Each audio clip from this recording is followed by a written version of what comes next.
At my husband's funeral, my mother-in-law pointed her heavy wooden cane directly at my 8-year-old son and told him to take his garbage and leave the church. She thought she was putting a broke, desperate widow in her place in front of half of Chicago's corporate elite. She had absolutely no idea that in exactly 1 hour, I would make a single phone call that would freeze every dime her family had and leave her begging on her knees on my front lawn. My name is Cassidy. I am 33 years old, and this is the story of how I dismantled the people who tried to destroy my son. Before I continue this story, let me know where you are watching from in the comments below. Hit like and subscribe if you have ever had to stand up to toxic family members who underestimated your worth and your power. The air inside the massive cathedral in the wealthiest suburb of Chicago was thick with the scent of expensive white lilies and judgment. The heavy pipe organ played a mournful hymn that echoed off the vaulted stone ceilings, creating an atmosphere of overwhelming gloom. I stood at the very back of the main center aisle, holding the small trembling hand of my 8-year-old son Leo. We were there to say a final goodbye to Brendan, my husband, and the only real father Leo had ever known. Brendan had legally adopted Leo shortly after our wedding, and he loved my boy fiercely. But to Brendan's arrogant family, Leo and I were nothing but low-class trash that had somehow blown in and infected their perfect, pristine bloodline. I wore a simple, sharp, black tailored suit, keeping my posture perfectly straight despite the crushing weight in my chest. I could practically feel the cold eyes of 200 wealthy attendees burning into my back. These were private equity executives, local politicians, and country club socialites. People who cared far more about the aesthetic appearance of grief than they ever cared about actual human loss. Taking a deep, slow breath, I squeezed Leo's hand gently to reassure him. I whispered a quiet word of comfort to him, and we began walking down the long burgundy carpet toward the very front row. That specific row was explicitly reserved by the church for the immediate family of the deceased. As we finally approached the polished oak pew, my mother-in-law, Patricia, deliberately stepped out into the center aisle. She was draped in custom black silk, wearing an elaborate veiled hat that undoubtedly cost more than a reliable used car. She planted the thick rubber tip of her cane firmly into the plush carpet, completely blocking our path forward. Her eyes, narrow, cold, and hard, locked aggressively onto mine. "You are not sitting here, Cassidy," she hissed, her voice dripping with pure, unfiltered venom. "This section is strictly for family. Real family. Not you, and certainly not that baggage you brought with you." I felt Leo's small hand tighten desperately around my fingers. He was young, but he was highly perceptive and smart enough to know exactly when he was being attacked. I forced my facial expression to remain completely blank, absolutely refusing to give this cruel woman the profound satisfaction of seeing me shed a single tear. "Patricia," I whispered, leaning in close so only she could hear my warning. "We are burying Brendan today. Please do not do this right here. Let us just sit down quietly and get through this mass for his sake." Patricia scoffed loudly, her lips curling upward into an incredibly cruel and ugly sneer. "Do not you dare tell me what to do at my own son's funeral," she snapped back sharply. Her voice was no longer a discreet whisper. She was intentionally raising her volume, throwing her voice so the people sitting nearby could hear every single word. Heads immediately began to turn in the crowded pews all around us.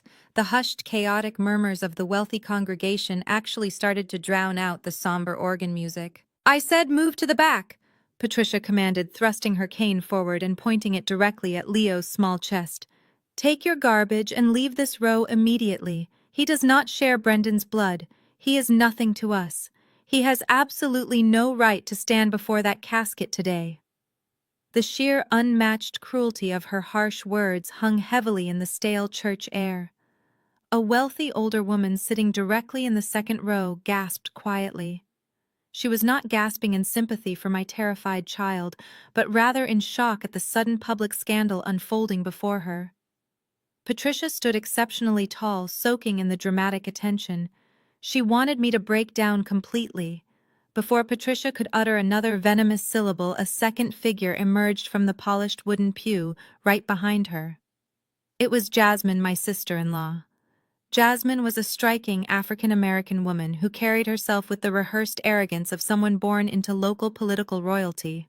Her father was a highly influential city alderman, and she never let anyone in the family forget it. She smoothed the skirt of her designer black dress and stepped into the aisle, standing shoulder to shoulder with Patricia. Jasmine raised an elegantly manicured hand to her collarbone, lightly resting her fingers against a massive glittering diamond necklace. The stones caught the ambient light of the church, throwing tiny fractured rainbows across the dark fabric of her dress. "Cassidy, let us not make a scene," Jasmine murmured. Her tone was artificially sweet, but her dark eyes were as cold as absolute zero. "My father has colleagues from City Hall sitting 3 rows back. The mayor himself is attending the reception later. My family personally donated $500,000 to fund the renovation of this exact cathedral nave. We hold a certain standard in this community, and we absolutely cannot have you causing a dramatic spectacle in front of our political donors." I stared at Jasmine, absorbing the sheer audacity of her words. She was leveraging her family's charitable tax write-off to bully a widow at a funeral. "Just do as Patricia says." Jasmine continued, her voice dropping to a harsh whisper meant only for me. "You are embarrassing yourself. Brendan is gone. You do not have to pretend to be on our level anymore. Go back to your little freelance bookkeeping gig. Go balance spreadsheets for local diners or whatever it is you do. But do not stand up here and force us to explain your presence to the elite families of Chicago. Take your illegitimate mistake to the back rows where you both belong." The phrase "illegitimate mistake" hit my ears like a physical blow. I felt a surge of pure protective rage flare up inside my chest. Leo shifted uncomfortably beside me, sensing the hostile energy radiating from the two women blocking our path. Any normal mother would have snapped right then and there. Any normal widow would have raised her voice, caused a massive scene, and screamed at them for disrespecting her child. But I was not a normal widow. I was a senior partner at one of the most ruthless private equity firms in the country. I spent my days dismantling bloated corporations and firing corrupt executives. I knew how to play the long game. I knew that the loudest person in the room was usually the weakest. Instead of shouting back, I let my gaze slowly drift away from Jasmine's condescending eyes and drop directly down to her chest. I stared intently at the massive diamond necklace resting against her collarbone. It was a custom piece featuring a flawless 4-carat pear-shaped center diamond surrounded by a halo of smaller, brilliant-cut stones. It was an unmistakable piece of jewelry. I knew it was unmistakable because I knew exactly how much it cost. It retailed for precisely $50,000. More importantly, I knew exactly how Jasmine's husband Derek had acquired the money to buy it. Derek was the supposed chief executive officer of Brendan's tech company, but he was nothing more than a glorified figurehead. The real money, the massive cash injection that had saved the company from total bankruptcy 5 years ago, had come from a blind trust. A trust that I completely controlled. I had been auditing the company financials in secret for the past 3 weeks.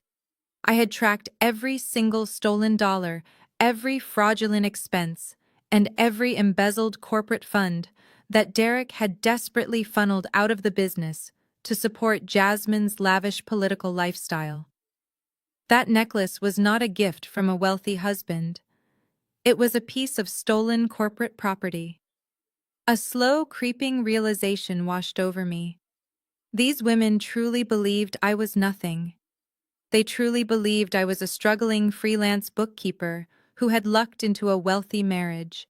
They had absolutely no idea that I held the keys to their entire financial existence. Looking at that stolen diamond necklace, I felt the burning rage in my chest instantly transform into cold, calculated ice. I did not cry or scream. Instead, a slow, knowing smile spread across my face. It was an icy, terrifying smile. Jasmine blinked, her confident expression faltering for a fraction of a second, as she tried to understand why the broke widow she just insulted was smiling at her.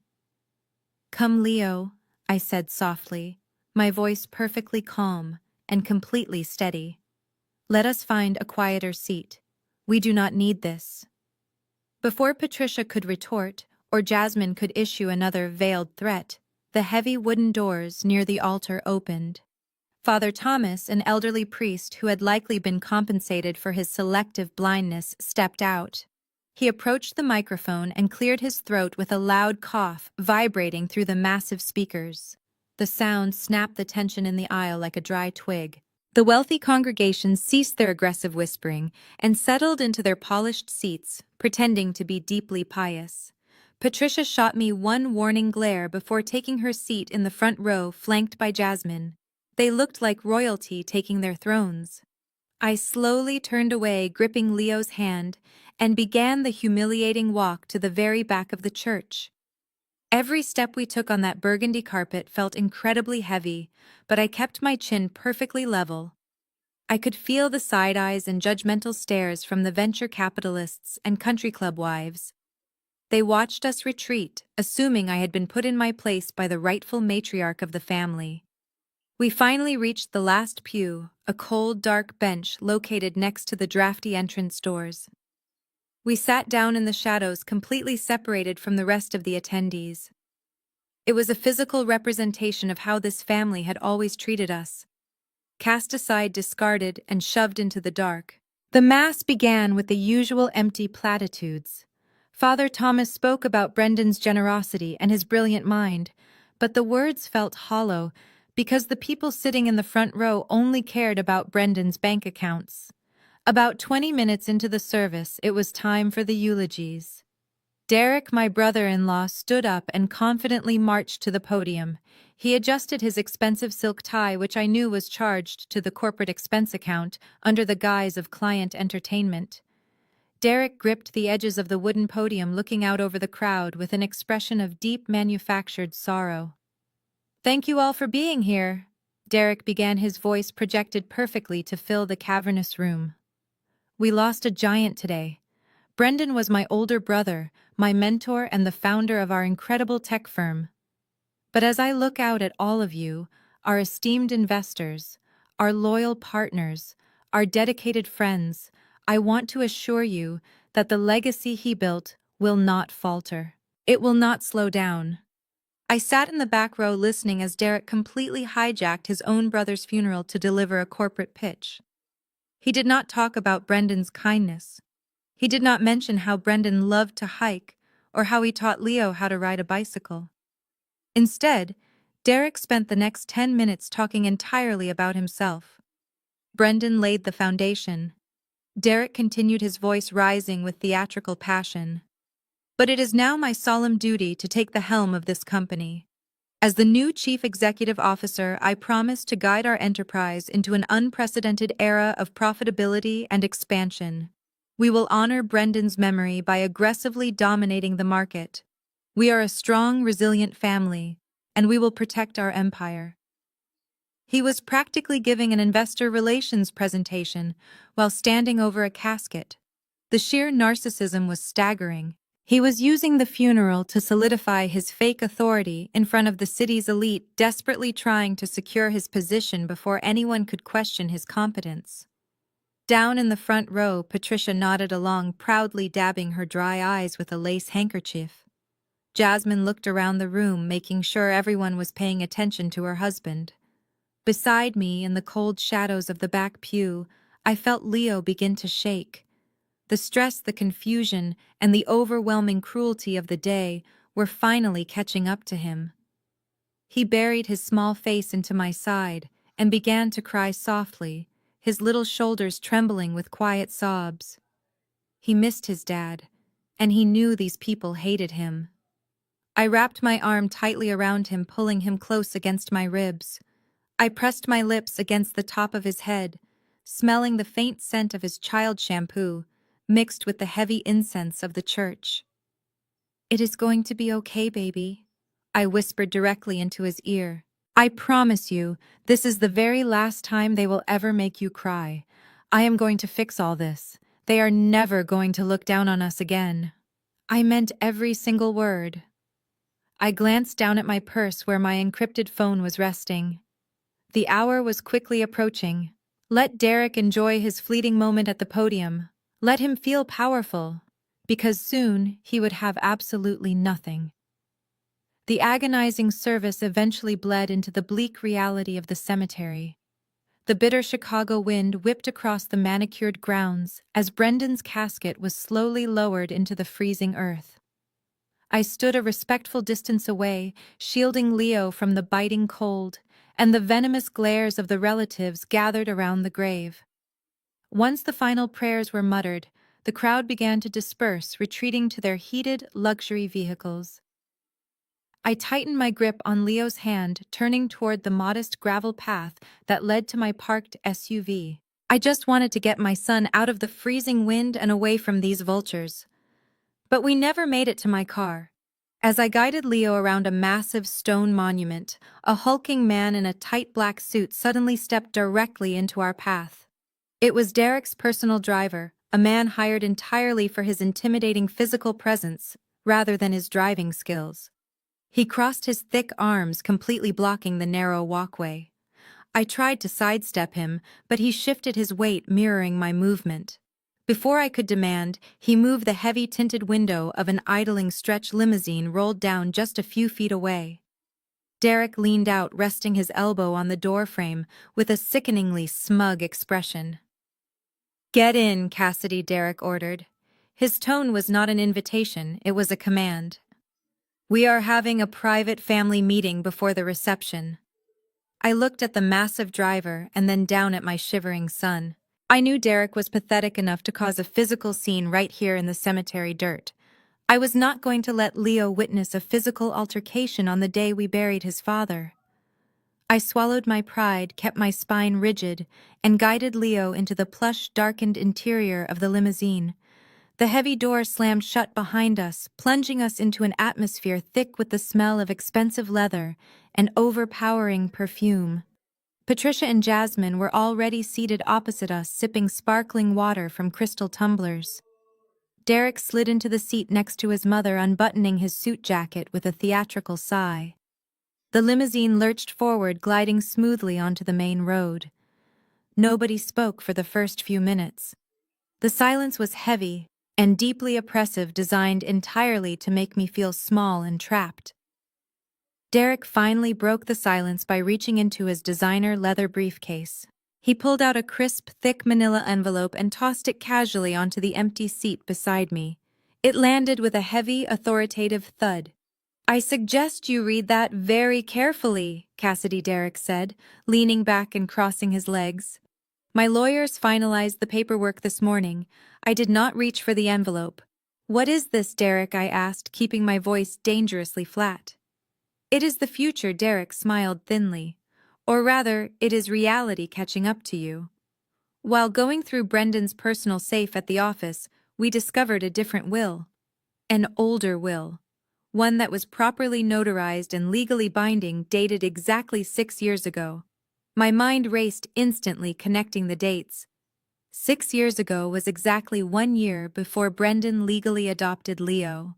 It was a time when Brendan and I were just starting our lives together, and before his company hit its massive financial crisis.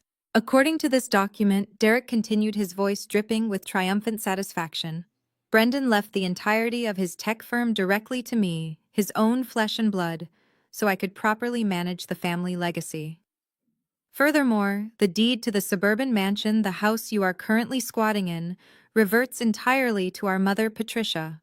The estate belongs to the bloodline Cassidy, not to you, and certainly not to a child Brendan barely knew when this was drafted. Jasmine let out a soft, mocking laugh from the corner of the limo, adjusting her stolen diamond necklace. She looked at me as if I were a squashed bug on the plush carpet.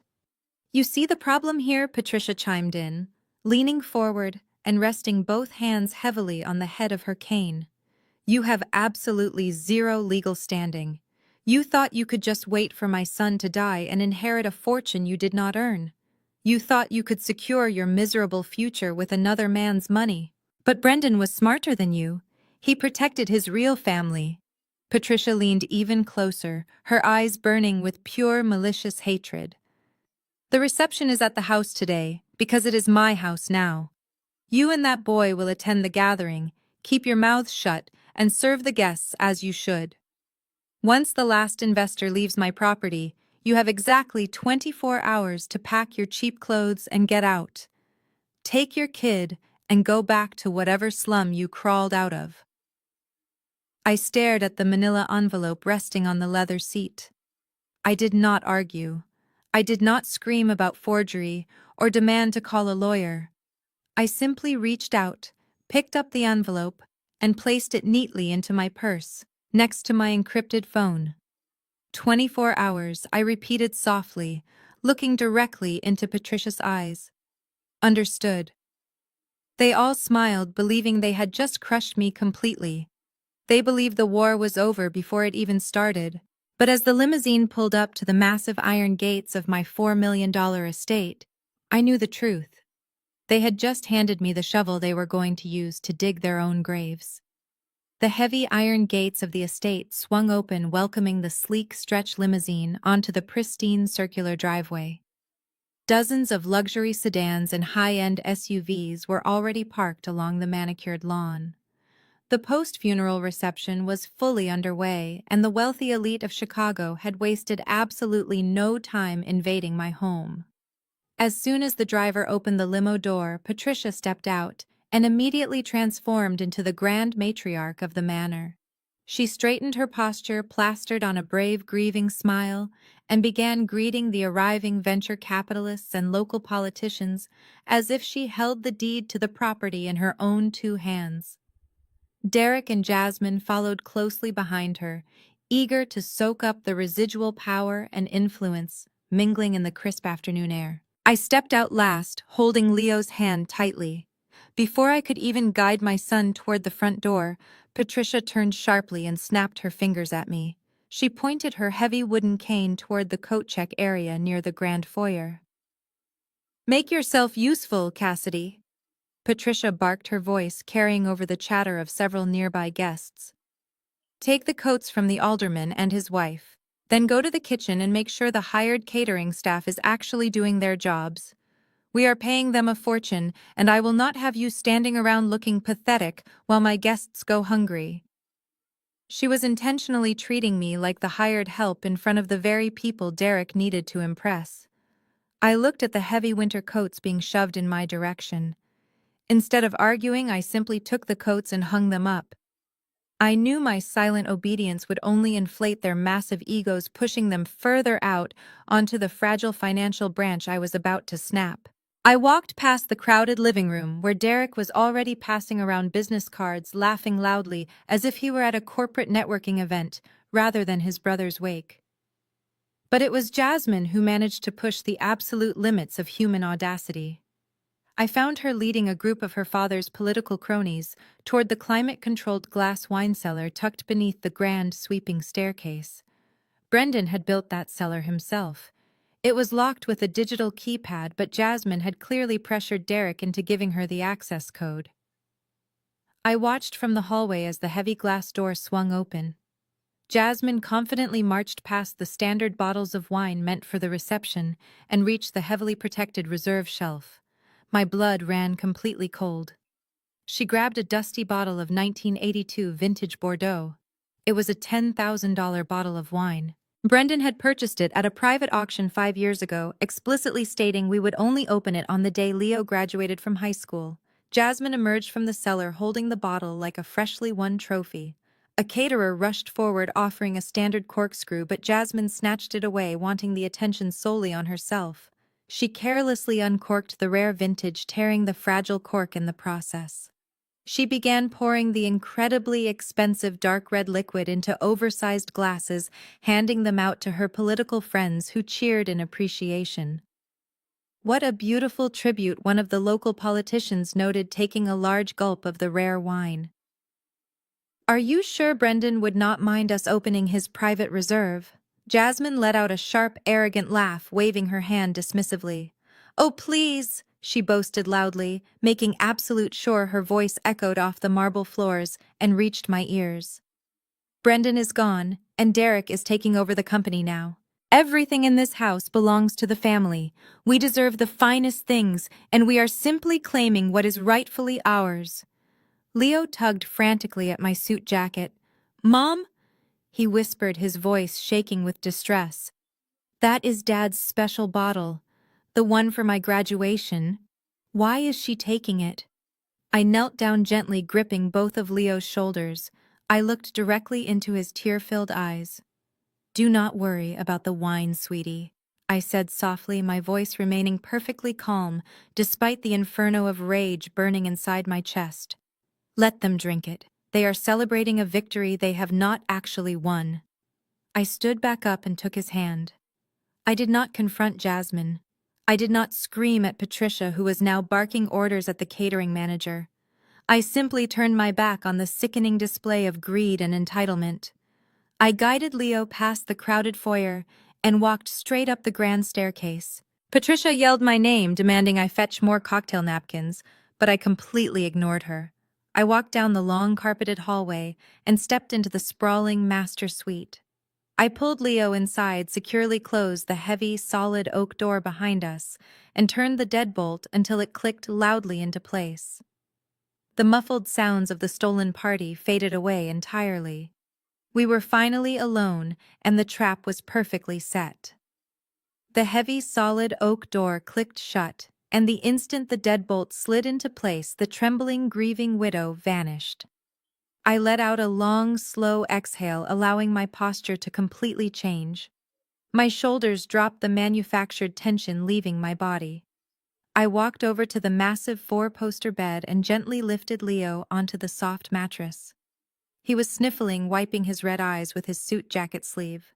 I kissed his forehead and handed him his noise-canceling headphones and his tablet. Watch your movie, baby, I told him softly. Mom has to make a very important phone call, and then we are going to fix everything. He nodded, putting the headphones on and disappearing into his digital world. With my son safely distracted, I walked straight into my walk-in closet. I pushed aside heavy winter coats to reveal a sleek biometric wall safe bolted directly into the reinforced steel beams of the house. I pressed my thumb against the glowing scanner. The steel door popped open with a quiet mechanical hiss. Inside sat a stack of legal dossiers, physical backups of the tech company's financial records, and a thick black encrypted satellite phone. I bypassed the paperwork and grabbed the phone. This device was not for my freelance bookkeeping clients. It was my direct lifeline to the highest echelons of the private equity world. I walked out of the closet and stood by the massive bay window.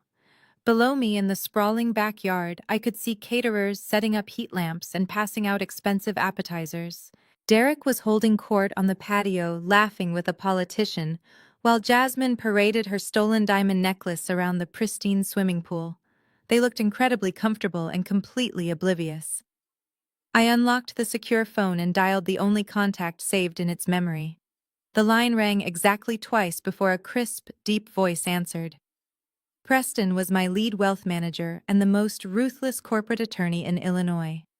He was a legal shark who specialized in aggressive corporate takeovers, asset seizures, and financial destruction. I had paid him a staggering retainer over the last 5 years to construct an impenetrable fortress around my money and Brendan's failing company. Preston did not offer hollow condolences. He knew exactly what day it was, and he knew exactly why I was calling. "Are we doing this, Cassidy?" he asked, his voice entirely devoid of emotion. I looked down at Patricia, who was currently shouting at a teenage waiter for dropping a cocktail napkin. My blood ran ice cold. "Yes," I replied, my tone mirroring his clinical detachment. "They brought the fake will. They issued the eviction notice.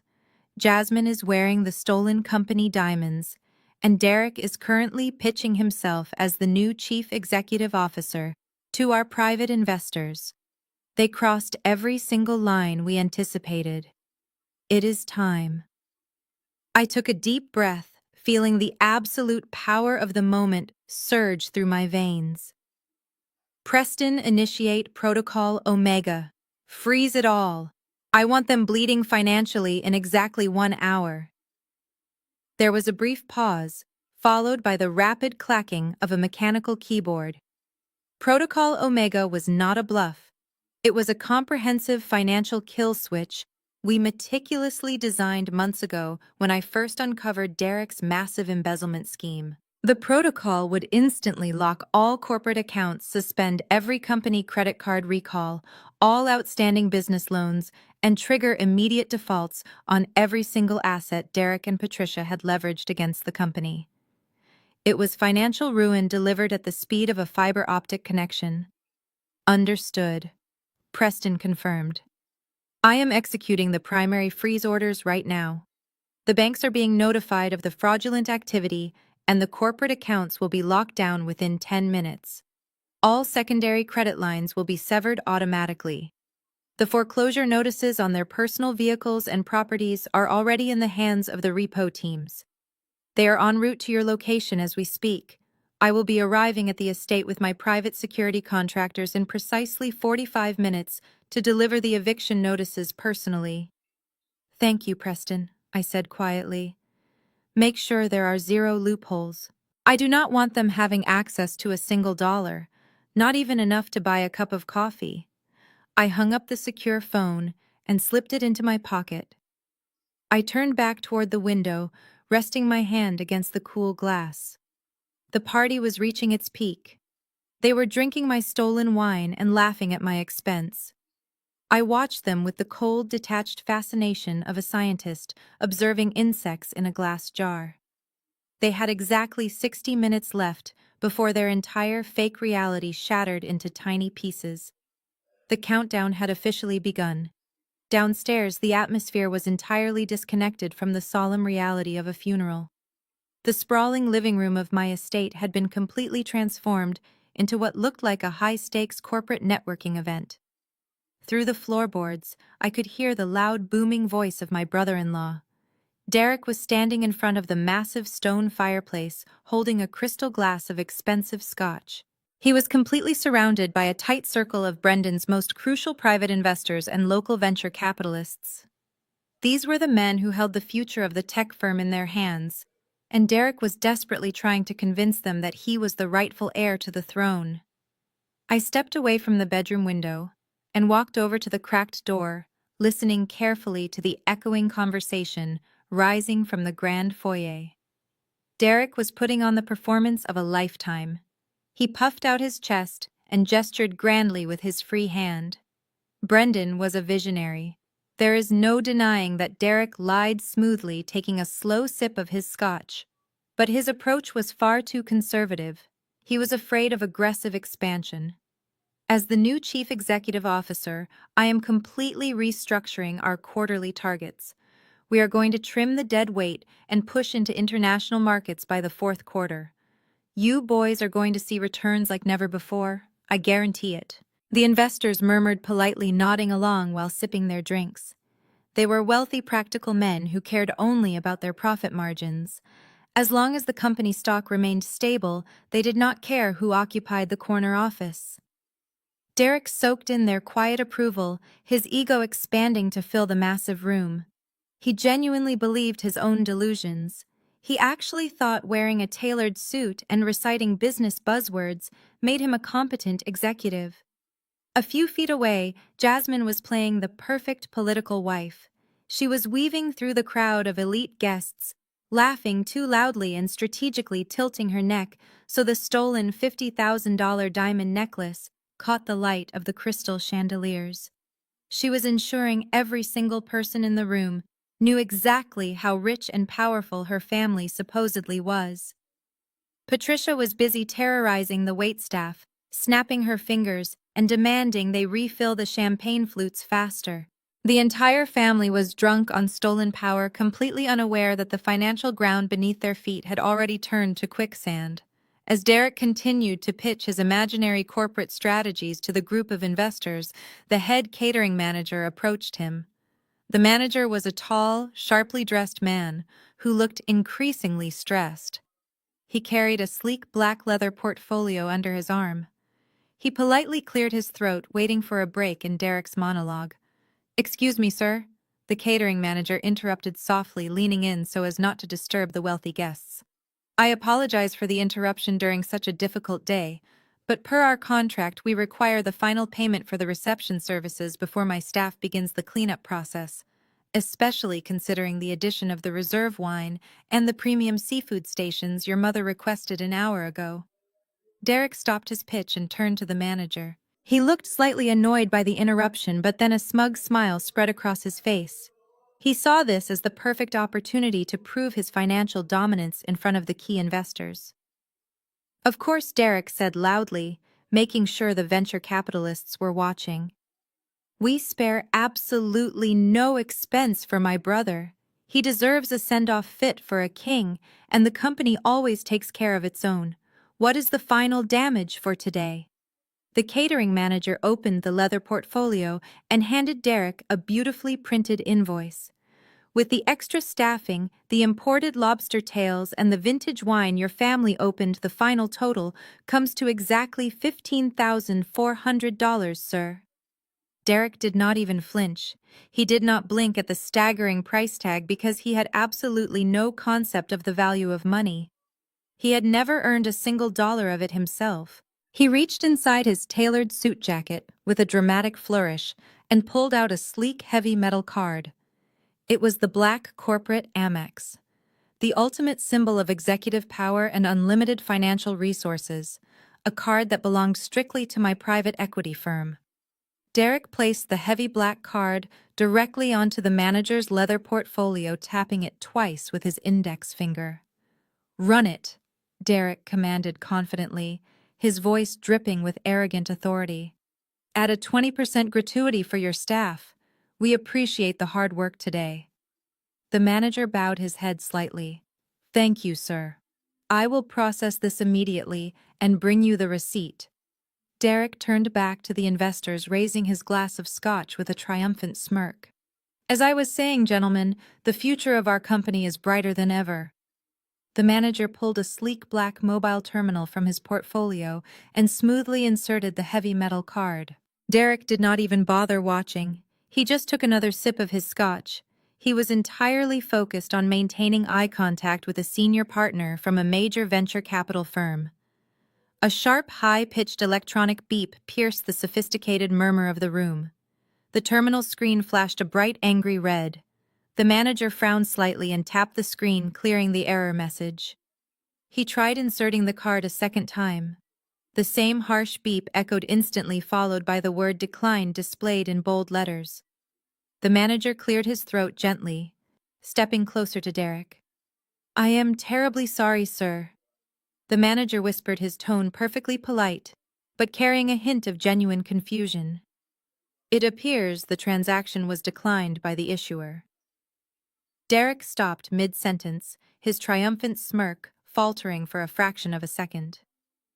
He looked down at the terminal and then glared at the manager. "That is impossible," Derek scoffed, waving his hand dismissively. "It is a corporate black card. There is no preset spending limit on that account. Your machine must be experiencing a network error. Run it again or input the numbers manually." "I have already tried twice, sir," the manager replied, his voice remaining steady. "The bank is returning a specific code indicating the account has been completely frozen." Derek let out a loud, dramatic sigh, rolling his eyes as if he were dealing with an incompetent child. He reached into his leather wallet again, pulling out a silver corporate Visa card. This was the secondary expense account used for travel and vendor payments. "Fine," Derek snapped, tossing the silver card onto the terminal. "Just use the backup account. And get your hardware checked tomorrow. You are embarrassing yourself in front of my guests." The manager stayed silent, entirely unfazed by Derek's arrogant attitude. He picked up the silver card and swiped it through the magnetic reader. The machine processed for 3 excruciatingly long seconds before letting out that same sharp, high-pitched beep. "Declined." The manager looked at the screen and then looked directly into Derek's eyes. His polite customer service facade began to slip, revealing the stern expression of a business owner who recognized a bad debt. "Sir, this card is also coming back as completely frozen," the manager stated loudly. He intentionally did not whisper this time. His voice carried across the marble foyer, easily reaching the ears of the wealthy investors standing right next to Derek. The conversation in the immediate circle completely died. The venture capitalists lowered their drinks, looking back and forth between Derek and the disgruntled caterer. The silence was incredibly heavy and deeply humiliating. Derek felt the sudden shift in the room's energy. His face flushed a dark shade of crimson. "Listen to me, you idiot," Derek hissed, leaning forward aggressively. "My brother literally just died. The bank must have flagged his social security number and put a temporary freeze on the primary accounts. It is a standard security protocol when a founder passes away. I will call my wealth manager in the morning and have the funds wired directly to your office. Now pack up your equipment and leave my house before I ruin your catering business permanently." The manager did not flinch. He stood his ground, crossing his arms over his chest. "I am very sorry for your loss, sir," the manager replied, his voice ringing out clearly over the hushed crowd. "But we provided $15,000 worth of premium services today. We brought in extra staff. We cracked open rare vintage wine at your mother's explicit request. My contract explicitly states that all services must be paid in full upon completion of the event. I cannot pay my waitstaff with your promises, and I certainly do not care about your banking errors." Derek completely lost his temper. His false executive persona shattered instantly, revealing the volatile, insecure man underneath. "Are you deaf?" Derek shouted, slamming his scotch glass down onto a nearby side table so hard the crystal nearly shattered. "I told you the accounts are locked because of a death certificate. Do you know who I am? I am the chief executive officer of a $50 million tech firm. I am not going to steal 15 grand from a glorified food truck operator. Get out of my face right now." The manager narrowed his eyes. "You might wear a nice suit, but you are walking away from a massive bill. I do not care who you are. Pay me right now, or I am calling the police and having you arrested for theft of services. I will have the police drag you out in handcuffs right now." The threat of police intervention hung heavily in the air, completely shattering the sophisticated illusion of the gathering. The wealthy investors standing near the fireplace immediately began backing away from Derek. They exchanged uncomfortable glances, murmuring quietly among themselves. A financial dispute was one thing, but a public police scene over a catering bill was a massive red flag for any venture capitalist. Jasmine watched the entire humiliating exchange unfold from across the foyer. Her jaw tightened and her eyes darted nervously around the room. She noticed the mayor's chief of staff actively whispering to his wife while glaring in Derek's direction. Jasmine's entire identity relied heavily on projecting absolute perfection, and Derek was currently destroying her carefully curated political image. Furious and desperate to control the narrative, Jasmine quickly spun on her high heels and retreated toward the grand sweeping staircase. She found a quiet, well-lit corner near a massive imported floral arrangement. She took a deep breath, forcefully blinked her eyes until genuine tears began to form, and pulled her expensive smartphone from her designer clutch. She tapped the screen a few times and went live on her Instagram account. Jasmine had over 200,000 followers, a dedicated audience she had carefully cultivated through displaying her lavish lifestyle and political connections. Within seconds, thousands of viewers began flooding into the live stream. Jasmine raised the phone, angling the camera perfectly so the tears glistening on her cheeks caught the light. "Oh my God, you guys." Jasmine began, her voice trembling with a masterfully executed performance of distress. "I am so sorry to go live right now, during such a private family tragedy, but I desperately need your support. Something terrible is happening and I am honestly scared for my family." The comment section immediately exploded with concerned messages from her followers asking what was wrong. Jasmine let out a tragic sob, covering her mouth with her free hand, specifically making sure the stolen $50,000 diamond necklace was clearly visible in the frame. "It is my sister-in-law, Cassidy," Jasmine cried, wiping a fake tear from her cheek. "We just buried my husband's brother today. We are all grieving so deeply. But Cassidy is completely out of control. She has always been a gold digger from the wrong side of the tracks who never cared about anyone but herself. We literally just discovered an older will today, proving that the estate and the company rightfully belong to my husband Derek. We legally asked her to leave the property within 24 hours, and she completely lost her mind. Jasmine paused, letting the drama fully sink in before delivering the absolute worst lie she could invent.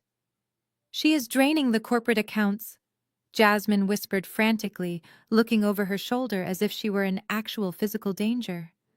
"She locked herself upstairs, and she is somehow hacking into the company banking system. She just froze my husband's executive credit cards right in front of our investors. We cannot even pay the catering staff who prepared the funeral food. She is trying to steal everything before she gets legally evicted. Please, you guys, she is a dangerous scam artist. Her name is Cassidy.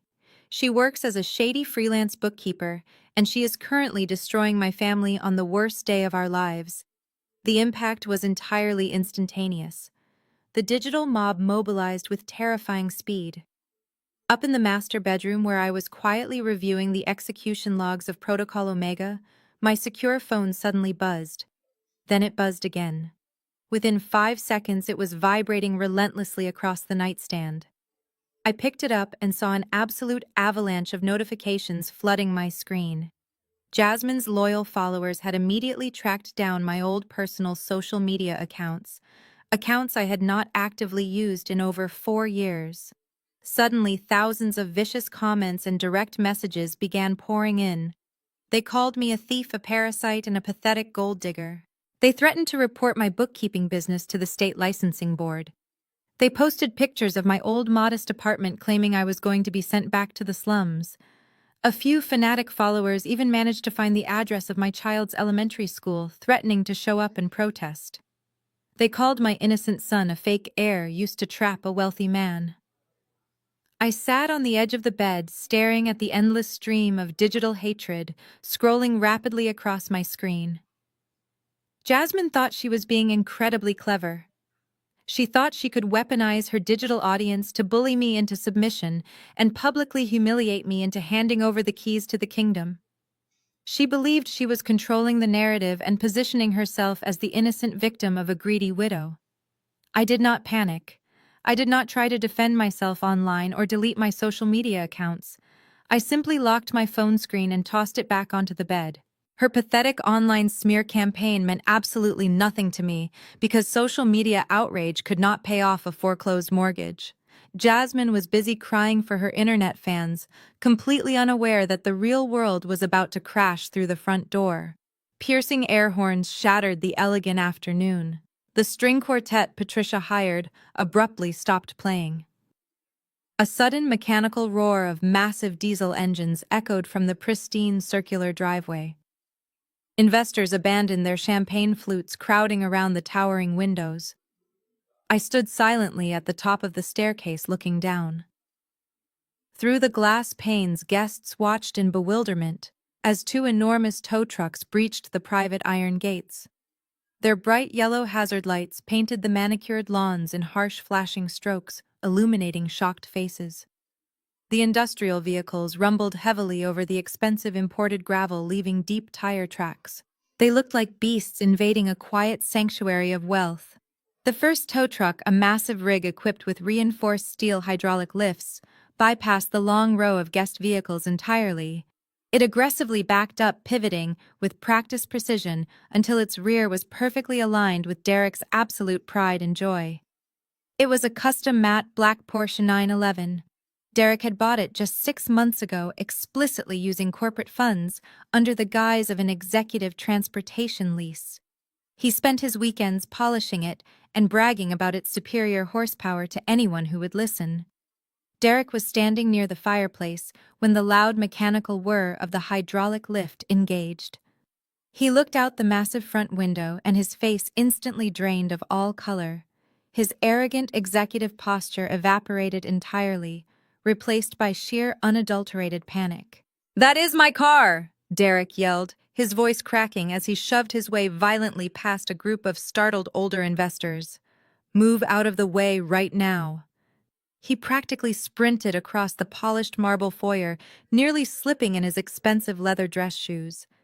He threw open the heavy mahogany front doors with such violent force that the solid brass handles slammed loudly against the interior walls, cracking the custom plaster. The freezing Chicago wind whipped violently through the grand entryway, but Derek did not care. He charged down the front stone steps, completely abandoning any remaining pretense of professional behavior. "Hey!" Derek screamed, his voice echoing wildly across the sprawling estate. "Hey! Get away from my car, you absolute moron! What do you think you are doing?" The tow truck operator, a large, burly man wearing a stained, high-visibility vest, completely ignored Derek's frantic shouting. The operator calmly pulled a thick metal lever, and the heavy steel hook slid seamlessly underneath the front axle of the extremely expensive sports car. The loud grinding noise of thick metal securing against metal echoed loudly in the crisp afternoon air, signaling the end of Derek's joyride. Derek reached the driveway, panting heavily. His face flushed bright red with uncontrollable rage and embarrassment. He was still tightly gripping his crystal glass of expensive scotch. Without a single second of rational hesitation, Derek hurled the heavy glass directly at the tow truck driver. The thick crystal shattered violently against the reinforced steel door of the heavy rig, sending sharp shards of glass and expensive amber liquid flying across the cold pavement. "Are you completely stupid?" Derek roared, stepping aggressively toward the driver, waving his arms wildly like a madman. "I am going to have you fired today. I am going to sue your entire garbage company into total bankruptcy. Drop the car right now. Do you have any idea who I am?" The tow truck operator did not flinch. He did not yell back or match Derek's chaotic, frantic energy. He had clearly dealt with fake millionaires throwing childish temper tantrums in wealthy suburbs before. The operator calmly wiped a splash of sticky scotch off his reflective safety vest, reached casually into the front cab of his truck and pulled out a thick metal clipboard. He stepped down from the running board and walked directly up to Derek, bridging the physical gap between them. The operator did not say a single word at first. He simply ripped a brightly colored piece of carbon paper from the heavy clipboard and pressed it firmly into Derek's trembling chest. Derek instinctively grabbed the crinkled paper, looking down at the bold black letters printed sharply across the top. It was a formal notice of immediate repossession and severe financial default. "Your account is over 90 days delinquent, buddy," the operator stated, his voice completely flat and entirely devoid of any respect. The primary lien holder just executed a total freeze and ordered an immediate seizure of the asset. "You do not own this vehicle anymore. Step back right now before I call the local police and have you arrested for assaulting a licensed recovery agent." Derek stood frozen on the gravel, his mouth opening and closing silently, like a suffocated fish, while the most powerful investors in the city watched him lose everything from the warmth of the living room. Before the heavy thud of the first tow truck securing his Porsche even finished echoing across the pristine lawn, the second massive rig roared to life. Its heavy diesel engine vibrated intensely, sending thick plumes of dark exhaust into the freezing afternoon air. The second operator expertly maneuvered his massive yellow truck, bypassing several luxury sedans to perfectly align his hydraulic lift with Patricia's absolute pride and joy. It was a brand-new, pristine, pearl-white Mercedes luxury SUV. It was the exact vehicle Patricia used exclusively to drive to her expensive country club lunches, ensuring every single woman in her elite social circle saw her arriving in undeniable style. The loud mechanical whine of the heavy steel winch engaged, completely drowning out the classical music playing inside the house. Inside the grand foyer, Patricia had been busy violently scolding a young terrified waitress for dropping a small silver serving tray. The sudden mechanical commotion outside finally drew her absolute attention. She turned her head toward the massive front windows just in time to see the heavy steel hooks slide flawlessly underneath the front bumper of her precious luxury vehicle. Her eyes widened to an unnatural size, and she dropped her expensive crystal champagne flute directly onto the imported marble floor. The delicate glass shattered instantly, but she did not even blink. She let out a loud, guttural shriek that sounded absolutely nothing like a refined, wealthy matriarch. "Stop exactly what you are doing," she screamed, her voice cracking violently as she frantically hiked up her heavy custom black silk skirt. "No, you stop that right now!" She practically shoved a prominent local politician out of her way as she charged out the heavy front doors. Her heavy wooden cane clicked frantically against the stone steps as she sprinted toward the driveway, completely abandoning her polished public facade. Patricia stumbled down the long gravel driveway, her perfectly styled hair flying wildly in the bitter Chicago wind. She threw herself entirely between the massive yellow tow truck and her shiny white SUV, waving her heavy cane directly at the heavily tattooed operator. "You detach my car this exact second!" Patricia shrieked, her face contorted into a terrifying mask of pure desperate rage. "I am warning you right now. I will have your job. I will have your entire pathetic company shut down by tomorrow morning." The second operator, completely unbothered by her hysterical screaming, calmly stepped down from his tall cab. He did not even look at her angry face. He just stared at the heavy metal clipboard in his calloused hand. "Madam, step away from the repossessed property immediately, or I will be forced to request local police assistance," he stated in a completely flat, incredibly bored tone. Patricia slammed her cane aggressively against the front grille of the yellow tow truck. "This is completely illegal," she roared, pointing a violently shaking finger back toward the massive mansion. "It is that girl inside, Cassidy. She is an evil witch. She is an absolute psycho, and she is illegally hacking into our private bank accounts." Her violent, hysterical screaming was so incredibly loud that it immediately began drawing the attention of the surrounding neighborhood. My estate was located in a highly exclusive gated community, where public disturbances of any kind were strictly forbidden by intense community bylaws. Heavy front doors began opening across the manicured street. The president of the Homeowners Association, a notoriously strict older woman known for issuing massive fines for slightly overgrown bushes, stepped out onto her sprawling front porch. She crossed her arms tightly, watching the humiliating public spectacle unfold with a look of pure, unadulterated disgust. Several other wealthy neighbors stepped out in their designer winter coats, whispering eagerly to one another and pointing directly at Patricia. Patricia was fully unraveling right in front of the exact high society people she desperately wanted to impress for decades. She spun around wildly, pointing at the second-floor windows of my house, screaming at the top of her lungs that I was an evil gold digger, committing massive financial fraud against a grieving family. The powerful investors standing on my front porch watched in silent, absolute horror as the supposed matriarch of the family completely lost her mind over a missed car payment. They quickly realized this fake family had absolutely zero real money and absolutely zero class. Patricia was cementing her own ultimate social destruction with every single crazy word she loudly screamed into the painfully freezing winter air, ensuring that no one would ever truly respect her again in this town. While Patricia continued her humiliating meltdown on the freezing front lawn, I finally unlocked the heavy oak door of the master bedroom. I had shed my black morning dress entirely. In its place, I wore a sharp-tailored charcoal power suit. It was the exact suit I wore when I walked into corporate boardrooms to dismantle failing companies. I gripped the thick manila folder containing their forged will and my verified financial records tightly in my right hand. I stepped out into the long carpeted hallway and began my descent down the grand sweeping staircase. The heavy rhythmic click of my expensive heels against the polished hardwood steps echoed loudly, cutting through the chaotic murmurs of the crowded foyer. The wealthy investors and local politicians who were previously glued to the massive front windows slowly turned around. They looked away from the ridiculous circus outside and focused entirely on me. The contrast could not have been more striking.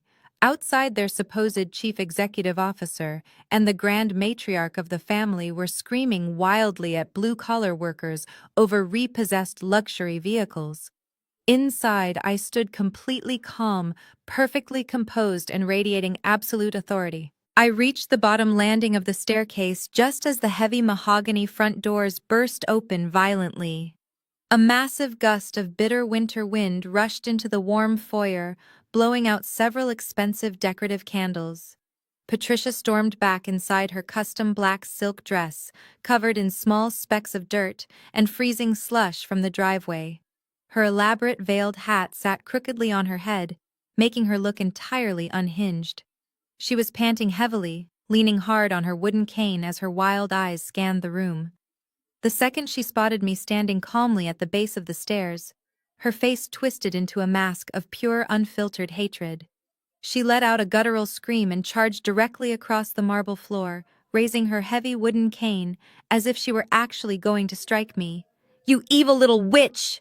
Patricia shrieked, her voice completely raw from yelling in the cold air. "What did you do? What illegal hacking nonsense are you pulling right now? Fix it immediately before I have the police arrest you for financial terrorism." She lunged forward, but I did not even flinch.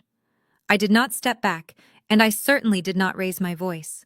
I simply locked my eyes directly onto hers and held my ground with the icy stillness of a predator, completely certain of its kill. My absolute lack of fear caused Patricia to suddenly freeze just a few feet away from me, her chest heaving violently. "What exactly do you think I did, Patricia?"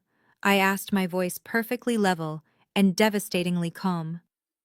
"Do you genuinely believe I have the power to illegally hack into a multinational banking institution just to steal your car?" "Yes," she spat angrily, pointing a shaking finger directly at my face. "You froze my accounts. You called that tow truck. You are trying to ruin my life because my son finally put you in your place." I let out a soft, chilling laugh that echoed loudly in the dead silent foyer. The venture capitalist and local politicians leaned in closer, completely captivated by the unfolding drama. I slowly opened the manila folder I was holding and pulled out a single crisp sheet of paper. "I did not freeze your accounts, Patricia," I explained, my voice projecting clearly so every single important guest in the room could hear the pathetic truth. That brand new pearl white Mercedes was not a gift. It was not paid off. You secretly refinanced that vehicle 3 separate times over the last 5 years, just to maintain your fake wealthy lifestyle. You took out high-interest loans against a depreciating asset because you were entirely broke. Patricia opened her mouth to deny it, but no words came out. Her face drained of all color as the wealthy guests exchanged shocked glances. "The bank repossessed your vehicle because the loan is severely delinquent." I continued, my tone completely merciless.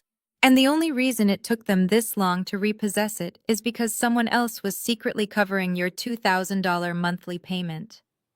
The person who has been paying your auto loan every single month for the last 5 years so you could pretend to be a high society matriarch was me. I simply logged into my personal banking portal an hour ago and finally stopped the auto pay. You played a dangerous game with someone who held all your financial strings, and now you are completely bankrupt." The absolute silence in the grand foyer was deafening. Every single investor staring at Patricia finally understood she was nothing but a complete financial fraud living on borrowed time. But while the venture capitalists and politicians were busy silently judging Patricia's monumental downfall, a completely different kind of realization was hitting Jasmine. She was standing near the base of the sweeping staircase, clutching her expensive designer handbag so tightly her knuckles had turned completely white. I watched her dark eyes dart frantically back and forth between me, Patricia, and the humiliated figure of her husband, Derek. The terrifying truth was finally connecting in her mind. First, Derek's corporate black card had been loudly declined by a simple catering manager. Then his backup card was rejected. Then his prized custom Porsche was towed away for severe delinquency. And now I had just publicly confessed to secretly paying for Patricia's luxury vehicle because the family was completely broke. Jasmine was a woman who calculated every single move based on financial and political leverage. She had married Derek under the strict assumption that he was a highly successful tech executive with millions of dollars in liquid assets. She had paraded him around her father's elite political fundraising dinners, selling him as a titan of industry. Now the carefully constructed illusion was violently unraveling right in front of the very people she needed to impress. Jasmine slowly turned her head and locked her furious gaze entirely onto Derek. He was still standing near the front doorway, looking completely lost and physically sick. He was sweating profusely through his custom-tailored suit. Jasmine marched directly across the imported marble floor, her high heels clicking sharply like a metronome, ticking down to an explosive detonation. She did not care about the investors watching. She did not care about the catering staff staring. She grabbed Derek roughly by the sleeve of his expensive suit jacket and dragged him forcefully away from the open doorway, pulling him into the center of the foyer. Derek stumbled slightly, looking at his wife with wide, terrified eyes. "Jasmine, what are you doing?" he hissed, trying to keep his voice low to avoid making another scene. "We have to do damage control. That crazy woman is hacking our company." "Shut your mouth right now, Derek." Jasmine snapped her voice, a harsh, vibrating whisper that carried effortlessly across the silent room. "Stop blaming Cassidy for a second and look me directly in the eyes. Are you broke? Did you lie to me about the company accounts?" Derek swallowed hard, heavily, wiping a bead of sweat from his pale forehead. "No, baby, of course not," he stammered, his voice shaking uncontrollably. "I told you it is a banking error. The death certificate triggered an automatic security lockdown on the executive portfolios." Jasmine did not buy a single word of it. Her political instincts told her she was sinking on a rapidly plunging ship. "Prove it," she demanded, holding out her elegantly manicured hand, palm facing up. "Give me your phone, Derek. Open your personal banking app right now and show me the balances. Show me the joint checking account. Show me your private investment portfolio. Show me literally anything with actual money in it." Derek physically recoiled, clutching his pockets tightly. "Jasmine, you are acting hysterical," he countered, taking a step backward. "I am not showing you my private financial applications in the middle of my brother's funeral reception. The network is down anyway. It will not show the correct numbers. Give me the phone right now, or I swear to God I will walk out that door and file for divorce before the sun goes down." Jasmine threatened, her voice rising in pitch and volume, completely shattering her refined political persona. She lunged forward aggressively, snatching the heavy smartphone directly out of his suit pocket before he could stop her. Derek panicked, reaching out to grab it back, but Jasmine swatted his hand away with vicious force. She held the phone up to his face, forcing the biometric scanner to read his desperate, sweating features. The screen unlocked instantly. Jasmine tapped the banking icon with incredible speed. The application loaded for 2 agonizing seconds before displaying the dashboard. There were no millions. There were no hidden offshore accounts. Every single account listed on the bright screen displayed a massive red error icon. The available balances were all perfectly identical. $0, account frozen, severe default status. The joint account she used to buy designer clothes was overdrawn by thousands. Jasmine's mouth fell open in absolute horror. She stared at the screen and then looked up at the man she had proudly introduced to the mayor of Chicago. "You absolute pathetic liar," she erupted, her voice echoing off the high ceiling. "You do not have a dime. You never had a dime. My father introduced you to state senators. My family tied our flawless political reputation to a broke fraud. You let me brag about your imaginary wealth while you were apparently living on handouts from your sister-in-law." Derek tried to reach for her, pleading softly, but Jasmine shoved him hard in the chest, pushing him backward. "Do not you dare touch me. You broke failure," Jasmine screamed, tears of pure rage streaming down her face. She turned around wildly, looking at the shocked investors, the judgmental politicians, and the smirking catering manager. Her perfect elite world was completely destroyed, and she knew the political fallout for her family would be absolutely catastrophic. The Civil War had officially begun, and Derek was entirely defenseless. Jasmine stepped back from her husband, as if his sudden poverty was a highly contagious disease. She frantically smoothed down the front of her designer dress, attempting to physically rebuild her shattered political armor.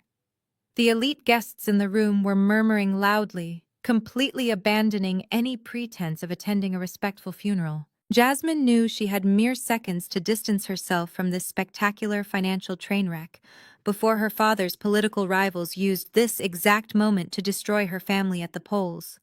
She turned her back on Derek, entirely leaving him sweating and trembling in the center of the foyer.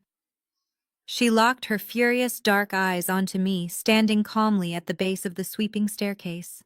Jasmine took 3 confident steps forward, pointing a perfectly manicured acrylic nail directly at my chest.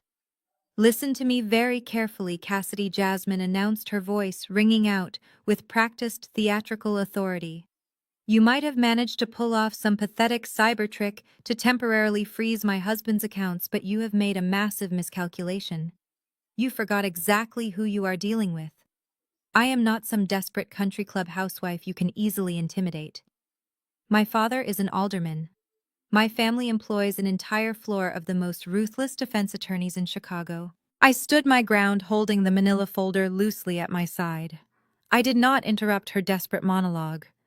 I let her continue to dig her own political grave in front of the most influential venture capitalists in the city. "I am leaving this pathetic house right now," Jasmine declared loudly, making sure the mayor's chief of staff heard every single syllable. "I am driving straight to my father's estate, and I am filing a formal police report against you for massive financial fraud. You illegally locked corporate executive accounts. That is a federal crime, Cassidy. By tomorrow morning, my lawyers will have you dragged out of this cheap suburb in handcuffs. I am going to completely crush you and your little bookkeeping business. I will make sure you spend the next 10 years rotting in a federal prison while Derek reclaims his rightful company. You will never see your child again once the state gets involved." She paused, breathing heavily, expecting me to break down crying or beg for her political mercy. Instead, the grand foyer descended into complete silence. I looked at Jasmine, taking in her expensive dress, her flawless makeup, and the absolute terror hiding just behind her dark eyes. I did not yell. I did not panic. I simply let out a low, chilling laugh that echoed off the high ceiling. It was the laugh of a predator watching its prey willingly walk into a steel trap. "Are you completely sure you want to call the authorities, Jasmine?"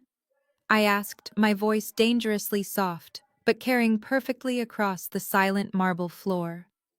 "Are you absolutely certain you want your father's prestigious legal team digging into the exact origin of your husband's imaginary wealth?" Jasmine hesitated, her confident posture wavering for a fraction of a second. "What are you talking about?" she snapped, crossing her arms defensively. "You have nothing on me." I took one single step forward, closing the distance between us. I did not look at her eyes. I lowered my gaze directly to the heavy, glittering piece of jewelry resting against her collarbone. "I am talking about your jewelry, Jasmine," I replied, my tone sharp and clinical. "You might want to carefully check the actual receipts on that massive diamond necklace you are currently wearing before you dial 911. Jasmine instinctively raised her hand, clutching the $50,000 pear-shaped diamond as if it were suddenly burning her skin.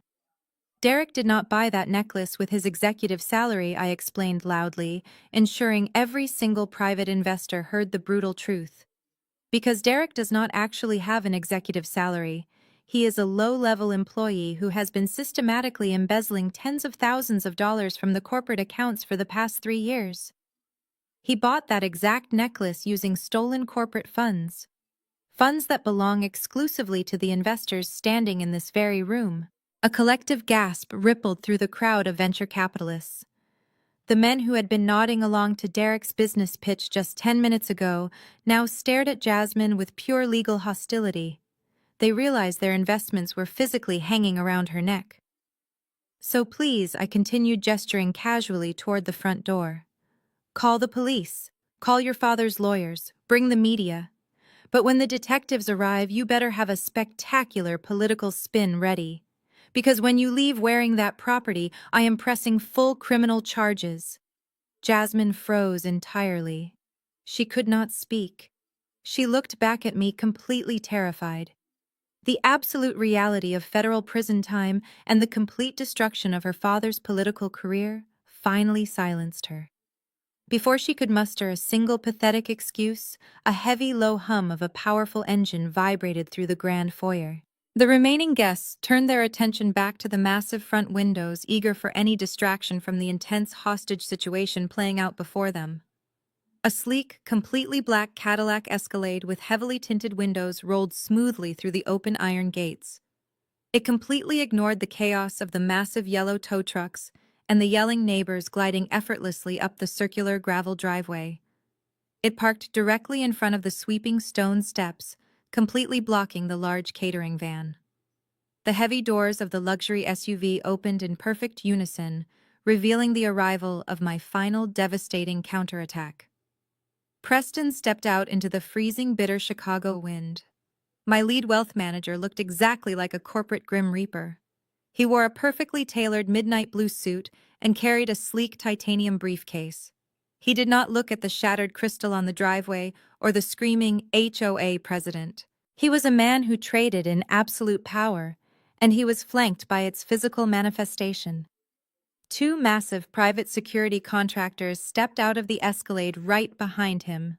They were built like armored tanks wearing black tactical gear with visible communication earpieces and heavy-duty utility belts. They did not carry standard security badges. They were elite extraction specialists, hired specifically to handle high-risk corporate removals. Preston adjusted his expensive silk tie and began walking up the stone steps, his highly polished shoes crunching softly against the gravel.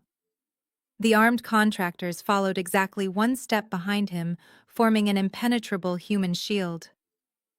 The heavy mahogany front doors were still wide open from Derek's earlier temper tantrum. Preston walked straight through the entryway without knocking or asking for permission. The moment he stepped onto the imported marble floor, the ambient temperature in the room seemed to plummet. The wealthy venture capitalists and local politicians instinctively parted, creating a wide, clear path for him. They recognized a high-level legal executioner when they saw one. Preston did not even glance at Derek, who was still standing completely frozen near the coat check. He completely ignored Jasmine, who was frantically clutching her stolen diamond necklace in the corner. Preston had a very specific target.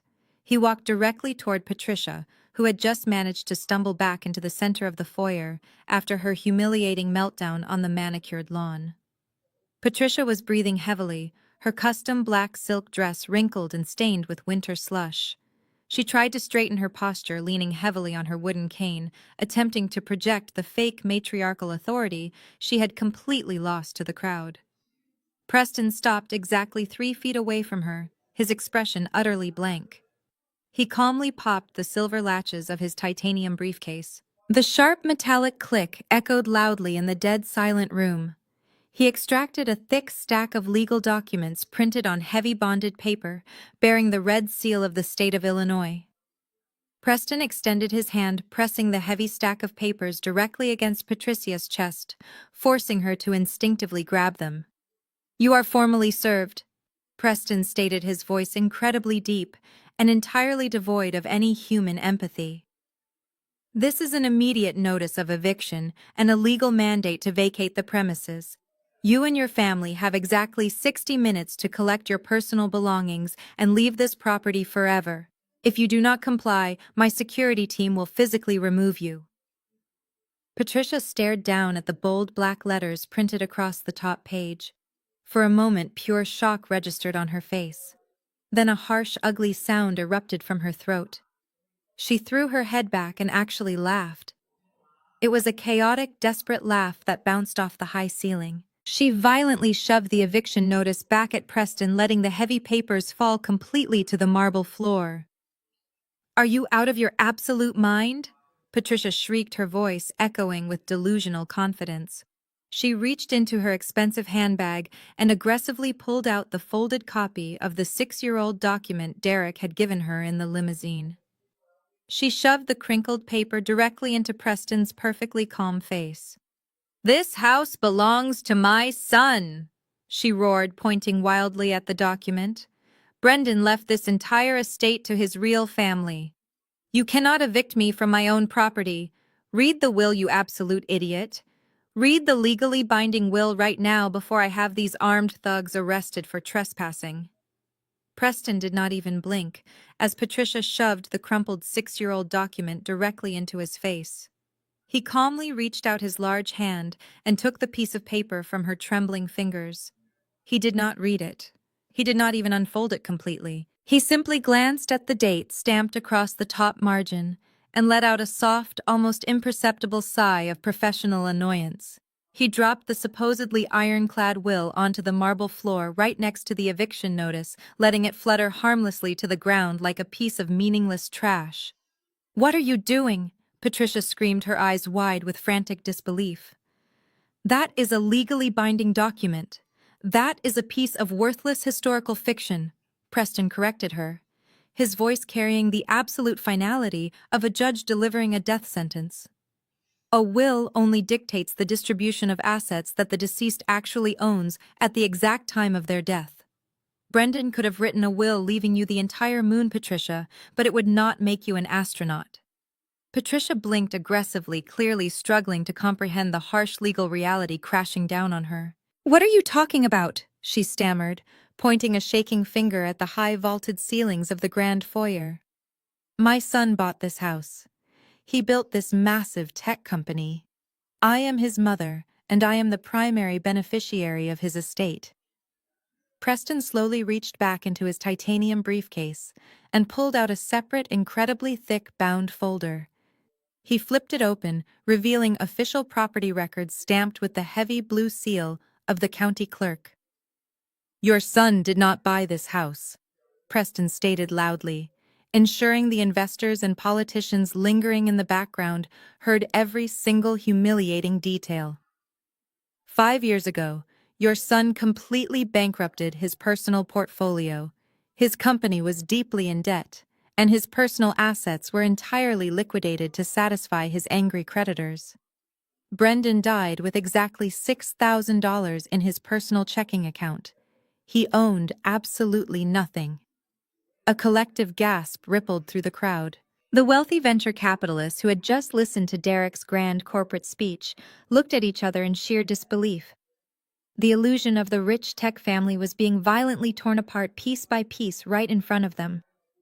Patricia physically staggered backward, gripping her wooden cane with both hands to keep herself from collapsing onto the marble. "No," she whispered, shaking her head violently. "No, that is a lie. That is a complete malicious lie. He lived here.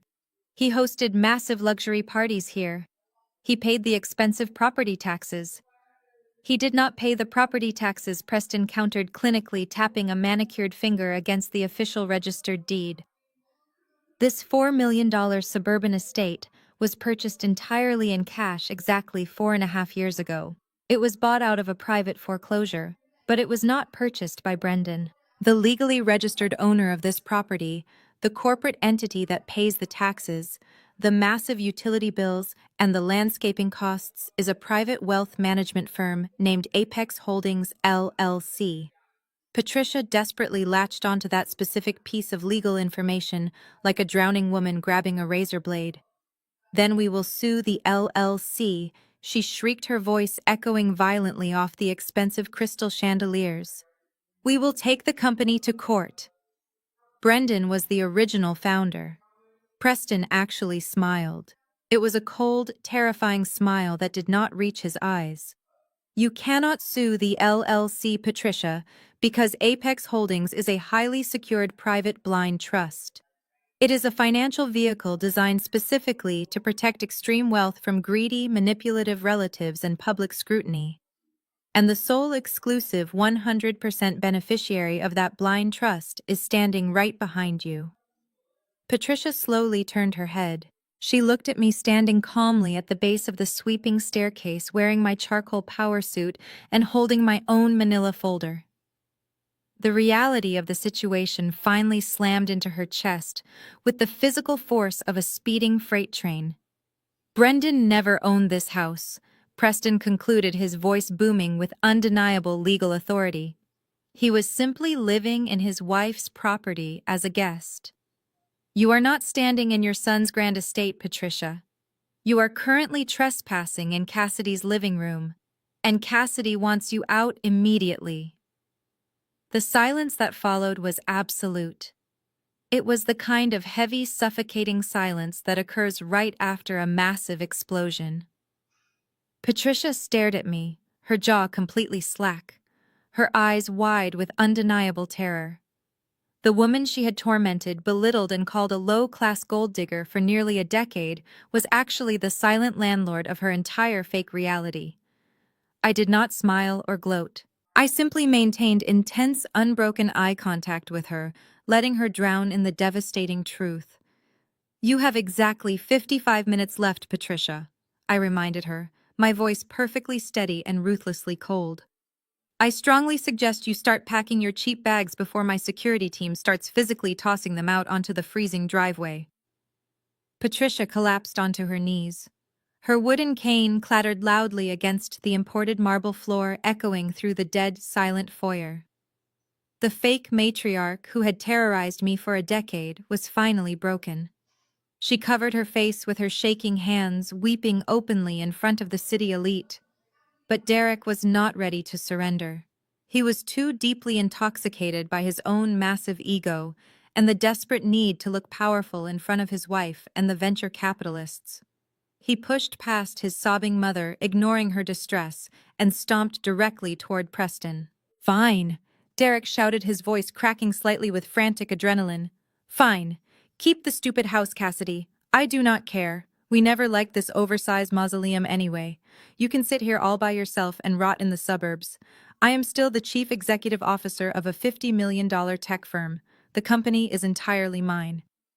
Derek turned around and looked desperately at the circle of wealthy investors who were standing frozen in the grand foyer. "Do not listen to her," Derek pleaded, spreading his arms wide, trying to project absolute control. "My brother left the corporate shares to me. We are finalizing our Series B funding next week. I will buy my mother a luxury penthouse twice this size by next month. The tech firm is a completely separate legal entity, and she has zero claim to my corporate empire." Preston did not flinch at Derek's loud, desperate outburst. He simply clicked the silver latches of his titanium briefcase again. "Your corporate empire." Preston repeated the phrase slowly, his deep voice dripping with pure, clinical mockery. He reached into the briefcase and pulled out a third stack of documents. These were thick, professionally bound legal folios bearing the embossed logo of one of the most ruthless private equity firms in the Midwest. Preston held the folio in his left hand and adjusted his silk tie with his right. "Derek, your ignorance of basic corporate law is truly staggering," Preston stated. He turned his body, ensuring the wealthy venture capitalists had a completely clear view of the embossed corporate logo on the leather binder. Several of the seasoned investors gasped, recognizing the legendary private equity firm instantly. They knew the massive firm was famous for hostile corporate takeovers and dismantling incompetent executive management teams without any mercy. "Brendan did not leave you the company," Preston continued, his voice booming with authority across the room. "Because Brendan did not legally own the company either. Exactly 5 years ago, when the tech firm was completely bankrupt and facing massive federal tax liens, a private equity group stepped in as an anonymous angel investor. They injected $15 million in liquid cash to save the infrastructure from total financial collapse. In exchange for saving the business, they took 85% of all preferred voting shares." Derek swallowed hard, the color draining completely from his heavily sweating face. "I know all about the angel investors," Derek stammered nervously, taking a massive step backward. "But my brother was still the original founder. He officially retained total executive control. I legally inherited his controlling seat on the board." Preston actually laughed loudly. It was a short, sharp sound of genuine professional amusement. "Your brother was a highly paid figurehead, Derek. He was a glorified mascot allowed to keep his executive title out of pure charity. He held absolutely no real voting power. The private equity firm controls the entire corporate board absolutely, and the senior partner who personally orchestrated that initial $15 million buyout, the executive who holds the proxy for the 85% voting bloc, is standing right in front of you. Preston gestured sharply toward me. I stepped forward confidently, standing directly shoulder to shoulder with my lead wealth manager. I looked directly into Derek's terrified, empty eyes. Cassidy is not a freelance bookkeeper, Preston announced, his voice echoing with absolute devastating authority. She is a senior partner and the managing director of corporate acquisitions for the private equity firm. She is your boss, Derek. She is the landlord of this estate, and she is the absolute owner of the tech company you have been pretending to run all afternoon. The venture capitalists in the room immediately shifted their physical posture. The men who had been politely listening to Derek's idiotic business pitch earlier turned their backs on him completely. They looked at me with sudden, profound professional respect. They realized they were not in the presence of a broke, helpless widow. They were standing inside the home of a massive financial titan who had successfully executed the most brutal corporate trap they had ever witnessed. Derek stood entirely paralyzed, unable to form a single word, as his fake executive identity vaporized. Derek stood entirely paralyzed, unable to form a single word as his fake executive identity vaporized. He looked frantically at the venture capitalists, hoping for someone to intervene, but they simply stared back with cold, calculating expressions. They knew how private equity operated, and they knew Derek had just been outplayed. Preston did not give Derek time to recover. He took another step forward, holding the heavy corporate folio tightly in his hands. 5 years ago, your brother came to my office, Preston explained, his voice cutting through the heavy silence of the grand foyer. Brendan was utterly desperate and physically exhausted. His tech startup was burning through cash at an absolutely unsustainable rate. His previous investors had completely abandoned him, and the major banks were threatening to seize the corporate servers to satisfy the massive outstanding debts. He was exactly 48 hours away from filing for complete federal bankruptcy. Brendan was a brilliant software developer, Derek, but he was a terrible businessman. He needed a financial miracle. Preston turned his body slightly, pointing a sharp finger directly at me. And that financial miracle came exclusively from Cassidy, Preston announced loudly. Her private equity firm specializes in hostile takeovers and distressed asset turnarounds. Cassidy personally audited Brendan's failing business model in complete secrecy. She saw the raw potential in the core software code, and she aggressively convinced her board of directors to approve a massive financial risk. She authorized the immediate transfer of $15 million in liquid capital into the failing company accounts. She saved the business from total ruin, but she certainly did not do it for free. I stepped forward, closing the physical distance between Derek and myself. I looked directly into his terrified, sweating face.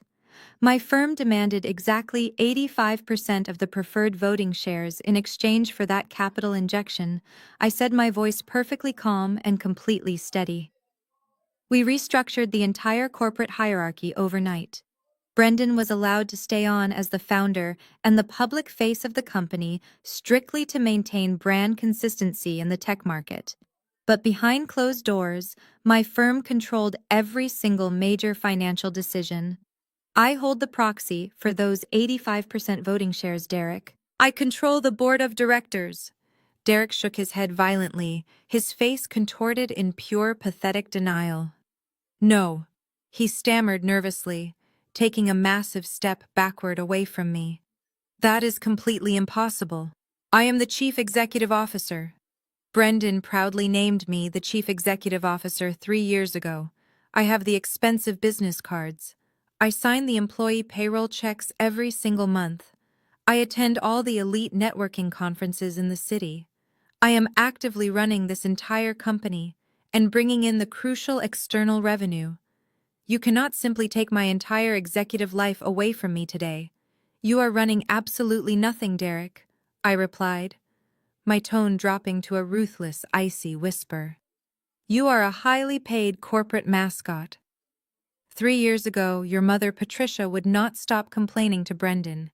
She called him every single day, crying that her precious golden boy Derek was unemployed and struggling to find a respectable job. She demanded that Brendan give you a high-level executive position in his tech company so you could successfully impress Jasmine's wealthy political family. Brendan was completely exhausted by the constant emotional manipulation, and he begged me to approve a small budget to keep his mother quiet. Preston flipped open the heavy corporate folio, revealing a single sheet of paper with Brendan's signature at the bottom. "We created a fake vanity title for you," Preston explained clinically. "We gave you a corner office, an administrative assistant, and a meaningless job description. You never actually signed the real employee payroll checks, Derek. You signed internal expense reports that were immediately routed directly to my accounting department for legal approval. You never negotiated with the real investors.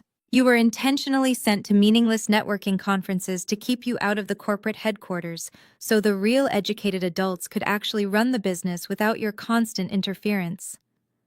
The devastating truth hit Derek like a physical blow to the stomach.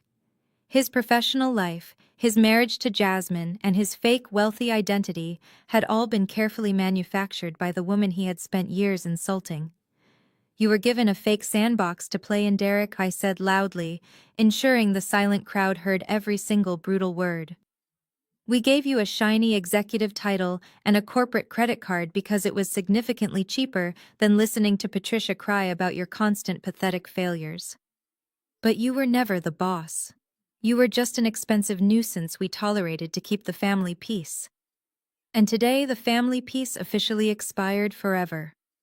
Derek staggered back as if I had physically struck him. His chest heaved violently as he struggled to process the absolute demolition of his reality. The venture capitalists who had just been drinking his scotch were now openly scoffing at him, entirely disgusted by his charade. The total humiliation was too much for his incredibly fragile ego to handle, because his shock quickly morphed into blind, reckless anger. He aggressively pointed his finger directly at me, his face turning a dangerous crimson. "You cannot do this to me!" Derek shouted, his voice echoing frantically across the marble floor. "I have a legally binding employment contract. I am the recognized chief executive officer of record. You cannot just strip me of my title because you are throwing a personal tantrum over a family dispute. I will sue your entire private equity firm for wrongful termination. I will drag your corporate reputation through the mud until you are forced to pay me tens of millions in guaranteed severance." Preston did not wait for me to respond. He simply raised his left arm and casually checked his heavy platinum Rolex watch. "You are not going to sue anyone," Derek Preston stated, his voice cutting through the hollow threats like a sharpened scalpel. "And you are certainly not going to collect a single penny in severance. Exactly 30 minutes ago, while you were busy trying to illegally pay a caterer with a frozen corporate credit card, I personally convened an emergency meeting of the board of directors. The vote was completely unanimous. You have been officially terminated for gross misconduct, effective immediately. You no longer have any corporate authority or access to our facilities." Derek let out a harsh, desperate bark of laughter. "Gross misconduct," he repeated mockingly, throwing his hands up in the air. "What gross misconduct? You just admitted you gave me a fake vanity title to keep my mother quiet. You cannot fire me for poor performance if you never actually gave me any real corporate responsibilities in the first place. My lawyers will completely destroy this pathetic eviction stunt in a civil courtroom." That was the exact moment Preston delivered the final fatal blow. He reached into his titanium briefcase one last time and extracted an incredibly thick binder bound in bright red leather. He held it up high, ensuring the wealthy investors standing nearby could clearly see the bold, stark letters printed across the front cover. It was an independent forensic accounting audit. "We are not firing you for poor performance," Derek Preston clarified, dropping into a dangerous legal cadence. "We are terminating you for massive systemic financial fraud. For the last 3 years, my firm has been meticulously tracking every single transaction you initiated under your limited executive access. You genuinely thought you were incredibly clever setting up those fake vendor accounts. You authorized monthly payments to phantom software consulting firms that did not actually exist. You approved massively inflated expense reports for corporate retreats that were actually private luxury vacations for you and Jasmine. You used company capital to secretly lease luxury vehicles and purchase high-end jewelry. Jasmine's head snapped up from the dark corner of the foyer.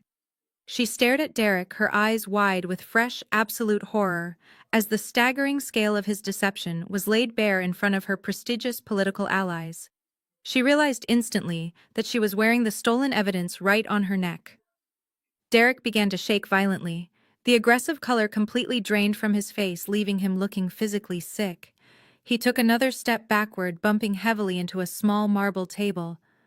"You were auditing me," he whispered, his voice barely audible over the hum of the heating system. "Every single day without fail," Preston confirmed coldly. "The final verified total of your embezzlement over a 36-month period is exactly $1,250,000. You stole from the corporate treasury to fund your pathetic illusion of a high society lifestyle. That is not just a civil breach of contract, Derek. That is a massive federal crime. That is felony wire fraud, corporate embezzlement, and grand larceny, all neatly wrapped up in a perfectly documented paper trail." I stepped forward, taking the heavy red binder directly from Preston's hands. I watched his entire world crumble into dust in front of me. "My firm has a strict legal duty to report all criminal activities to federal authorities," I explained, my voice completely merciless. A copy of this exact forensic audit was electronically submitted to the district attorney's office and the Federal Bureau of Investigation precisely 10 minutes ago. "You are not getting a severance package, Derek. You are getting a federal indictment. You are going to prison, and your fake life is officially over." The absolute reality of federal prison finally broke Derek completely. His knees buckled and he collapsed onto the marble floor right next to his sobbing mother. He buried his face in his hands, letting out a pathetic hollow sound that echoed terribly in the grand foyer. The elite venture capitalists and prominent local politicians did not offer him a single shred of sympathy. They looked at the sobbing mother and the disgraced fake executive with pure, unfiltered disgust. The investors immediately began stepping away, creating a massive physical void around the disgraced family. They were already pulling out their phones to call their own legal teams, eager to distance themselves entirely from the incoming federal investigation. Jasmine realized the catastrophic danger she was currently facing. Her husband was going to federal prison, and her father's flawless political legacy was about to be dragged through a massive criminal scandal. She slowly began inching her way backward toward the heavy mahogany front doors, desperately hoping to slip out unnoticed in the ensuing chaos. She wanted to run straight to her luxury car and pretend she had absolutely nothing to do with this pathetic broke family. She needed to escape before the police arrived to ask uncomfortable questions. But Preston was not finished with his legal executions. He smoothly closed the thick red leather binder and handed it to one of the massive private security contractors standing right behind him. He then turned his sharp, calculating gaze directly toward the grand staircase where Jasmine was attempting to hide. Jasmine Preston called out, his voice slicing through the heavy murmurs of the fleeing investors like a sharpened blade. Jasmine froze mid-step, her high heels clicking sharply against the cold marble. She slowly turned her head, looking at my lead wealth manager with wide, terrified eyes. Preston raised his right hand and pointed his index finger directly at her chest. More specifically, he pointed at the massive glittering piece of jewelry resting beautifully against her collarbone. As a licensed officer of the court and the legal representative of the board of directors, Preston continued, his tone absolutely merciless. "I have a strict fiduciary obligation to recover all stolen corporate assets immediately." Jasmine instinctively raised both of her shaking hands, covering the massive 4-carat pear-shaped diamond.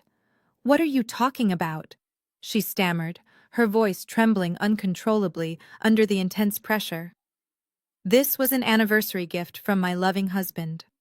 "It was a gift purchased entirely with grand larceny," Preston corrected her loudly, ensuring the mayor's chief of staff heard every single word. On October 14th of last year, Derek authorized a fraudulent wire transfer of exactly $53,000 to a fake shell company he created.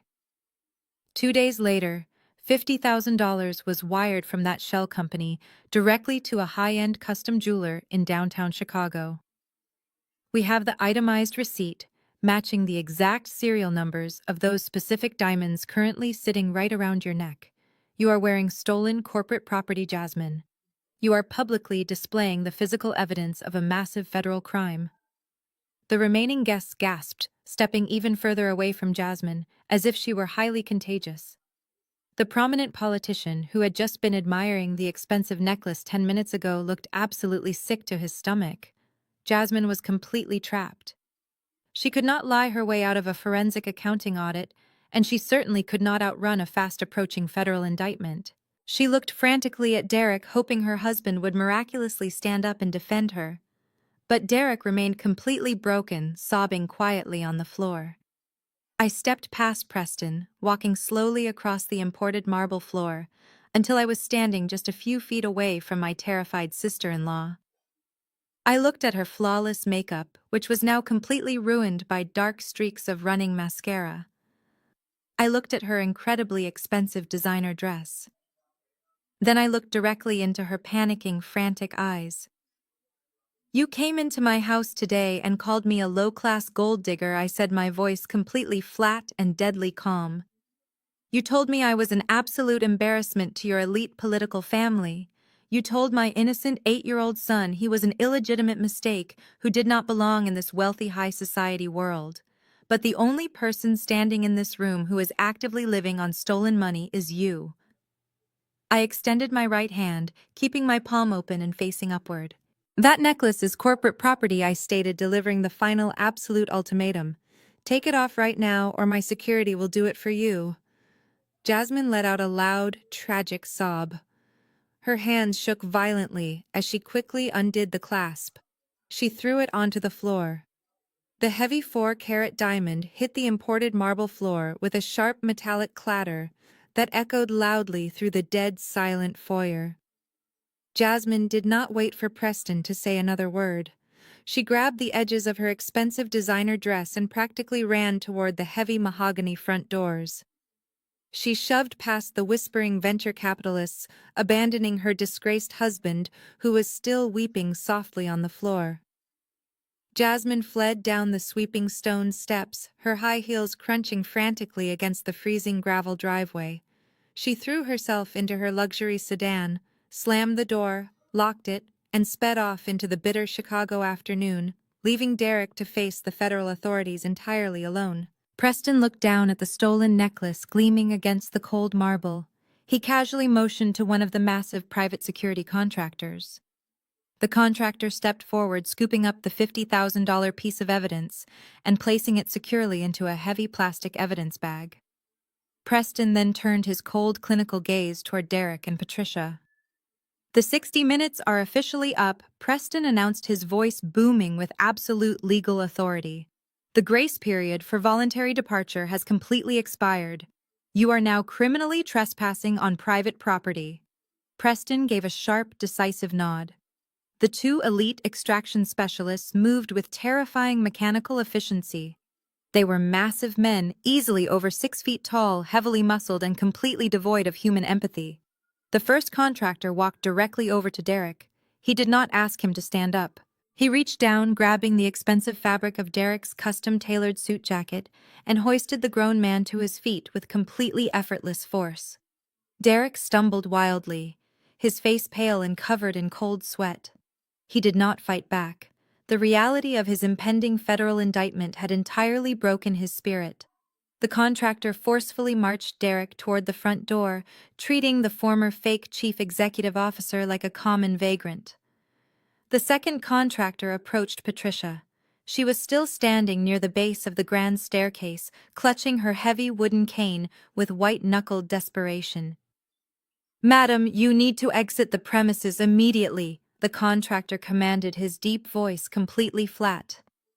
Patricia looked up at the massive man in tactical gear, and her false matriarchal arrogance finally completely shattered. The realization that she was entirely broke, homeless, and publicly humiliated in front of the city elite crashed down upon her. She let out a loud, pathetic wail, dropping her cane entirely. The heavy wood clattered loudly against the marble, but she did not even reach for it. She stumbled backward, her custom black silk dress dragging heavily on the floor. "I am not leaving!" Patricia shrieked, her voice cracking violently with absolute terror. "I have nowhere else to go.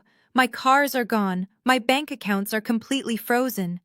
You cannot just throw a grieving mother out into the freezing winter wind." The contractor did not argue. He simply stepped forward, firmly gripping her upper arm, and began physically guiding her toward the open front doors. Patricia fought wildly, thrashing her arms and kicking her feet, but she was completely powerless against the highly trained security professional. He marched her out of the warm, luxurious foyer and directly out into the bitter, biting cold of the Chicago afternoon. I followed closely behind them, stepping out onto the sprawling front porch. The freezing wind whipped through my power suit, but I did not feel the cold. I felt absolutely invincible.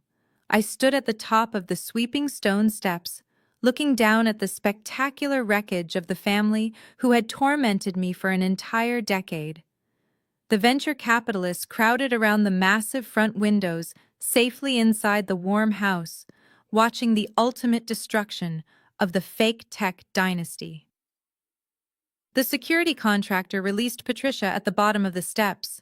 She stumbled wildly on the rough gravel of the circular driveway, her expensive shoes slipping on patches of dirty winter slush.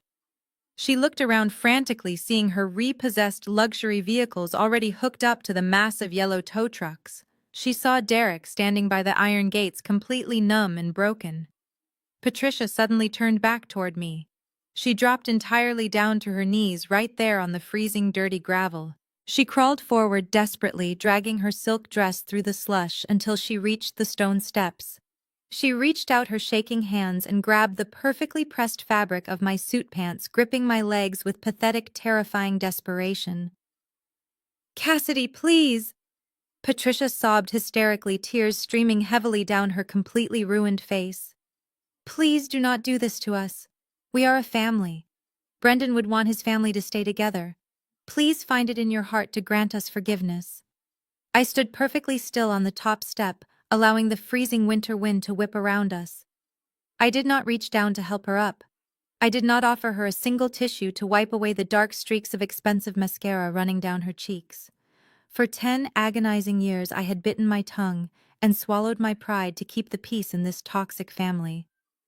I had endured her snide remarks about my background, her blatant favoritism toward Derek, and her relentless cruelty toward my innocent son. I looked down at the woman who had made it her absolute life's mission to make me feel small and worthless. I felt absolutely nothing for her. Not a single ounce of pity or sympathy existed in my cold heart. "You do not get to invoke Brendan's name today, Patricia," I said, my voice dropping to a low, dangerous whisper that cut effortlessly through the howling wind. "Brendan spent the last 5 years of his life completely exhausted by your constant demands for money and status. He gave you everything he had until he was financially broken. And how exactly did you honor his memory today? You used his funeral to try and steal his legacy. You used his casket as a networking opportunity for your incompetent other son. You did not even shed a real tear until you realized your luxury car was being repossessed." Patricia continued to sob, her hands gripping the fabric of my trousers so tightly her knuckles were completely white. "Please, Cassidy!" She begged, her voice barely recognizable and dripping with pathetic desperation. "I am an old woman. I have nowhere to go. You cannot leave me out here with absolutely nothing." I slowly reached down, but not to comfort her. I gently but firmly placed my hands over her trembling fingers.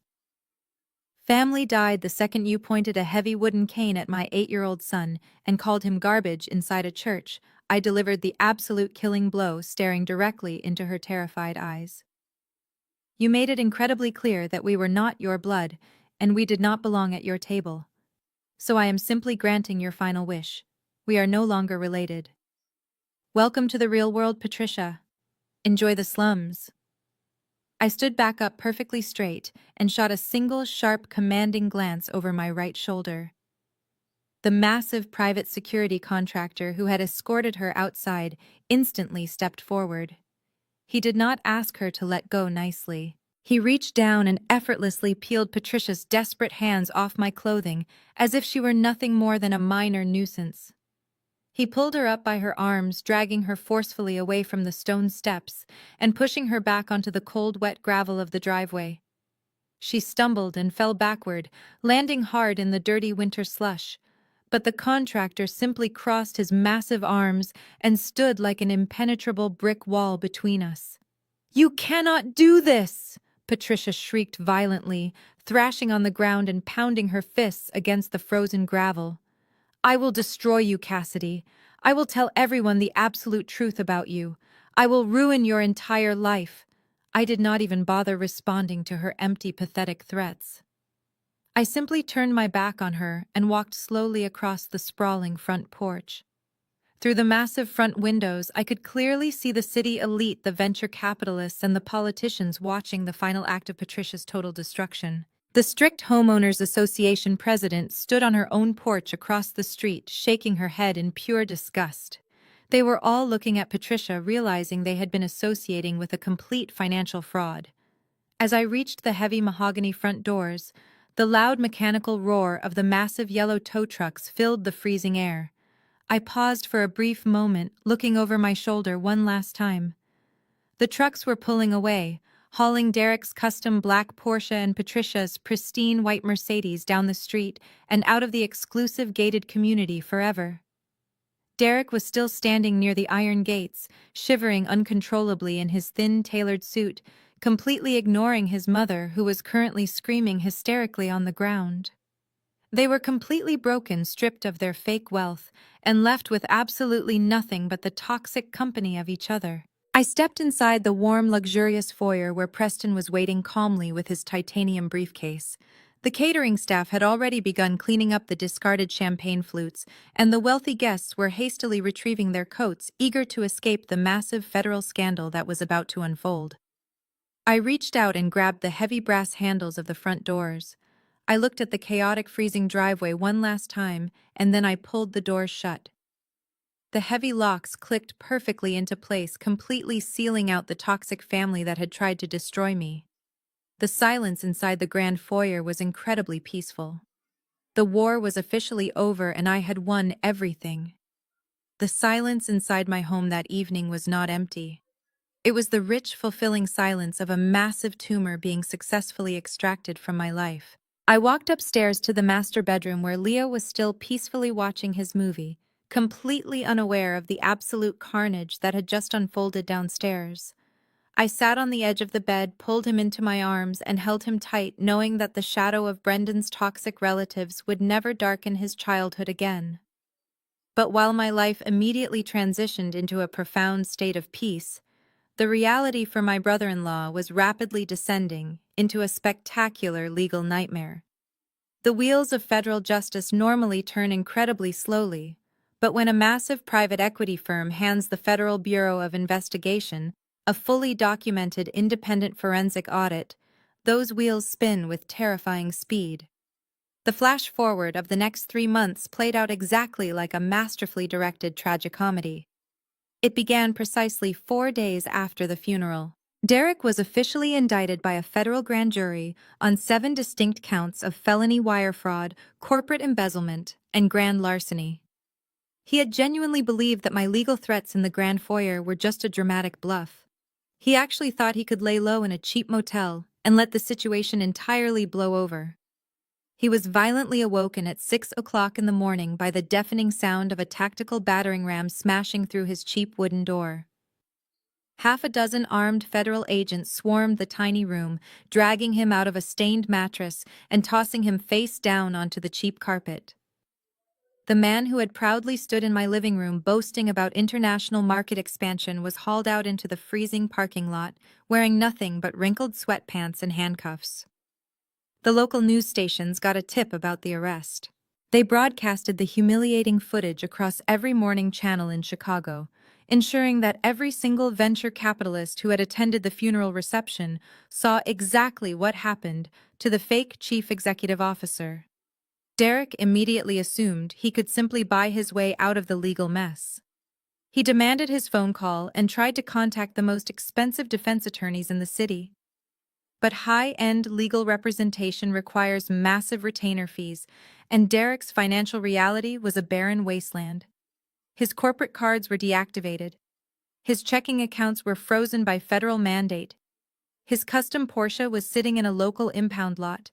He did not have a single dollar to his name, and Jasmine had cut off all communication. When the prestigious lawyers ran a background check and saw the federal freeze on his assets, they all immediately declined his high-profile case. The former titan of industry was legally forced to rely entirely on the state. Derek was assigned an overworked, underpaid public defender who was currently juggling 70 other criminal cases. I received a copy of the official court transcripts from his initial bail hearing, and reading them was incredibly satisfying.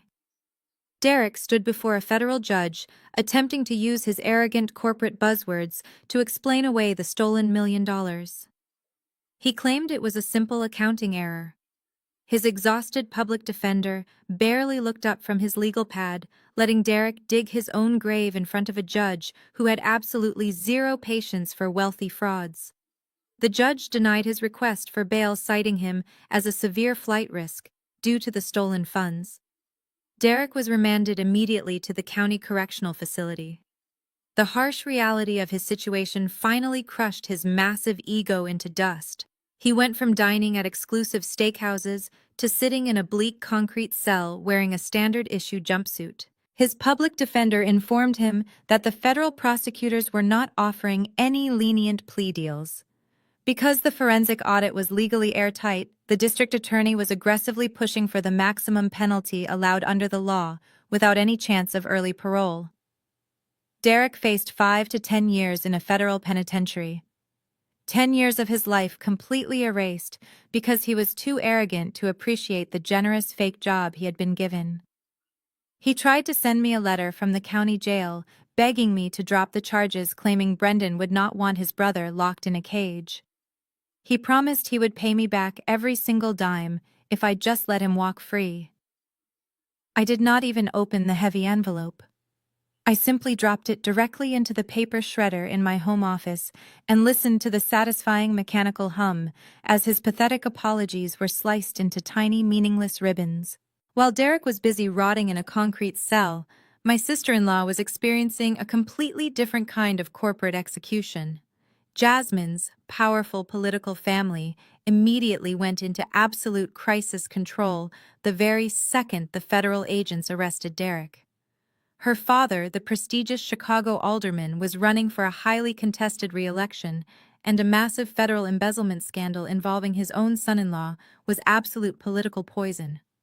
He deployed his personal army of ruthless defense attorneys and aggressive public relations managers to completely sanitize his daughter's public life. Within 48 hours of the arrest, Jasmine formally filed for divorce, citing irreconcilable differences and extreme emotional distress. Her family did not just end the marriage, they completely scrubbed Derek from their entire recorded history. Every single photograph of Derek was permanently deleted from Jasmine's heavily curated social media accounts. The expensive leather-bound wedding albums were literally thrown into an incinerator by her father's campaign staff. Her father's office issued a massive press release painting Jasmine as the innocent, traumatized victim of a masterful financial sociopath who had cruelly deceived their loving, honest family.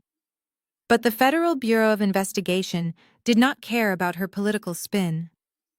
Federal agents raided her luxury condo and confiscated every single designer handbag, expensive watch, and pair of custom shoes Derek had ever purchased for her, knowing they were bought with stolen corporate funds.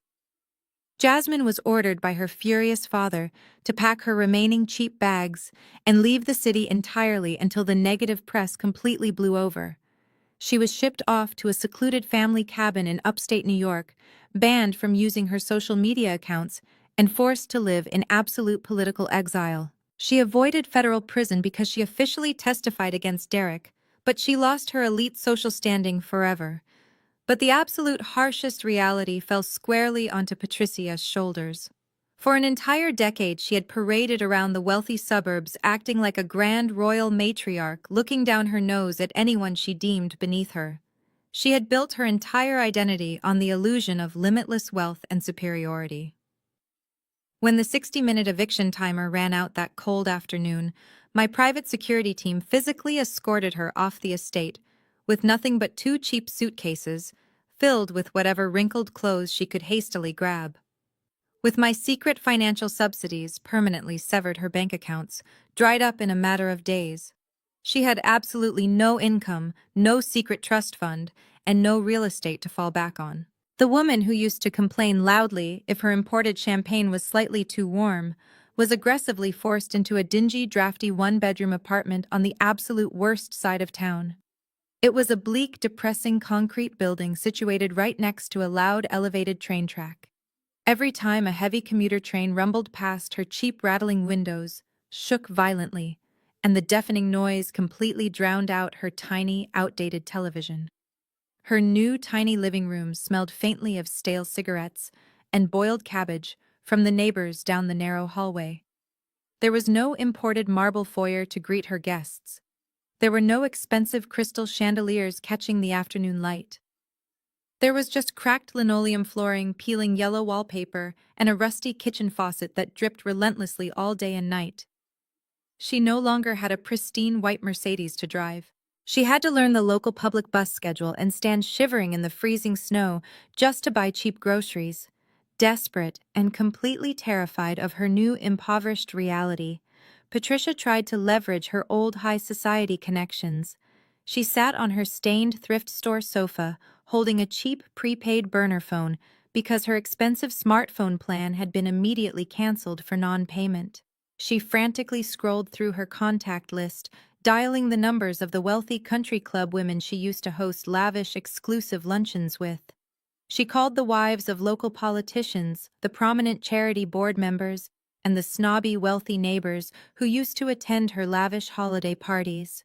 She left frantic, tearful voicemails begging for a small, temporary loan, or asking if she could sleep in their heated guest houses for just a few weeks until she got back on her feet.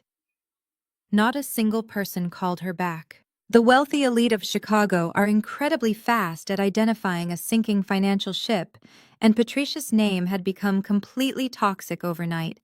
They had all seen her humiliating public meltdown on my front lawn. They all knew her son was a convicted felon who stole money to buy fake luxury items. Her former friends did not just ignore her pathetic calls, they completely blocked her phone number.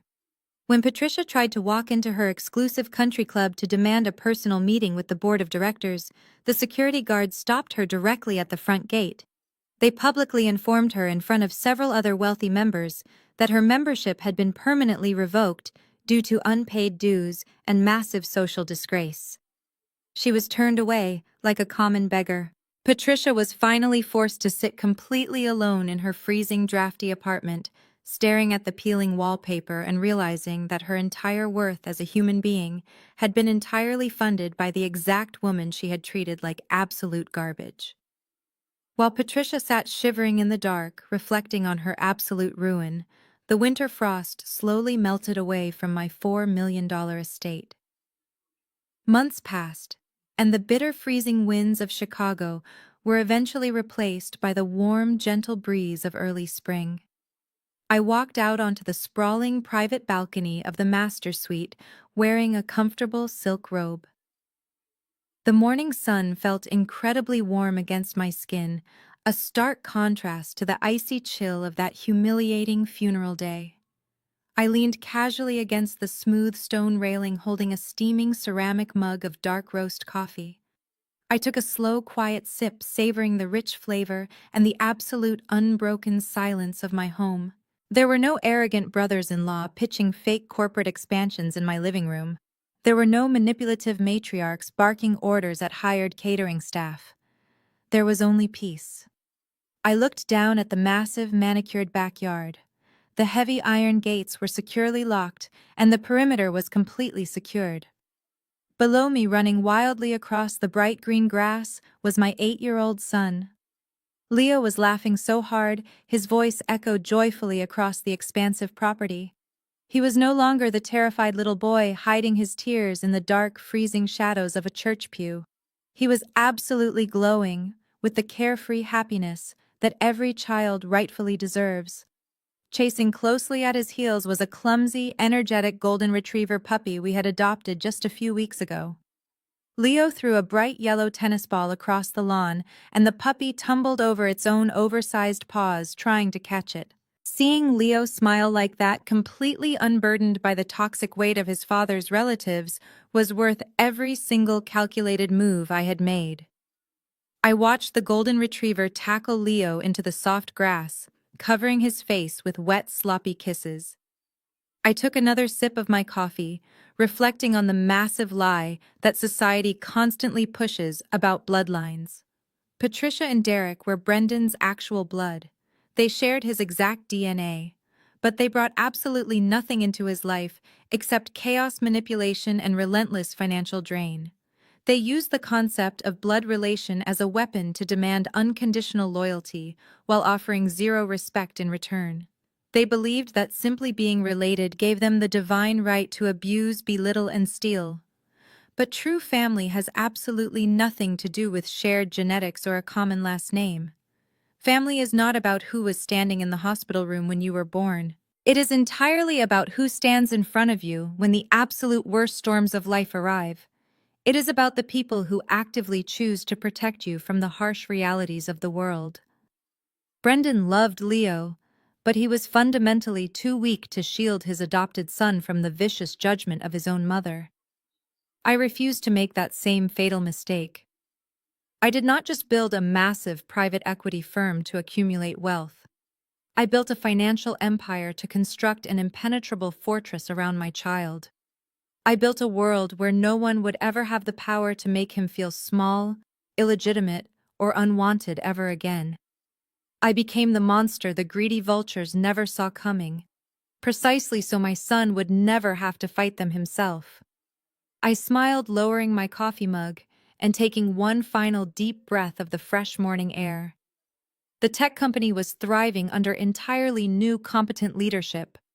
My investment portfolio was completely secure, and most importantly, my tiny, beautiful family of 2 was entirely safe. If you have ever had to sit silently at a dinner table and smile through the blatant disrespect of people who genuinely thought you were weak, remember this exact story.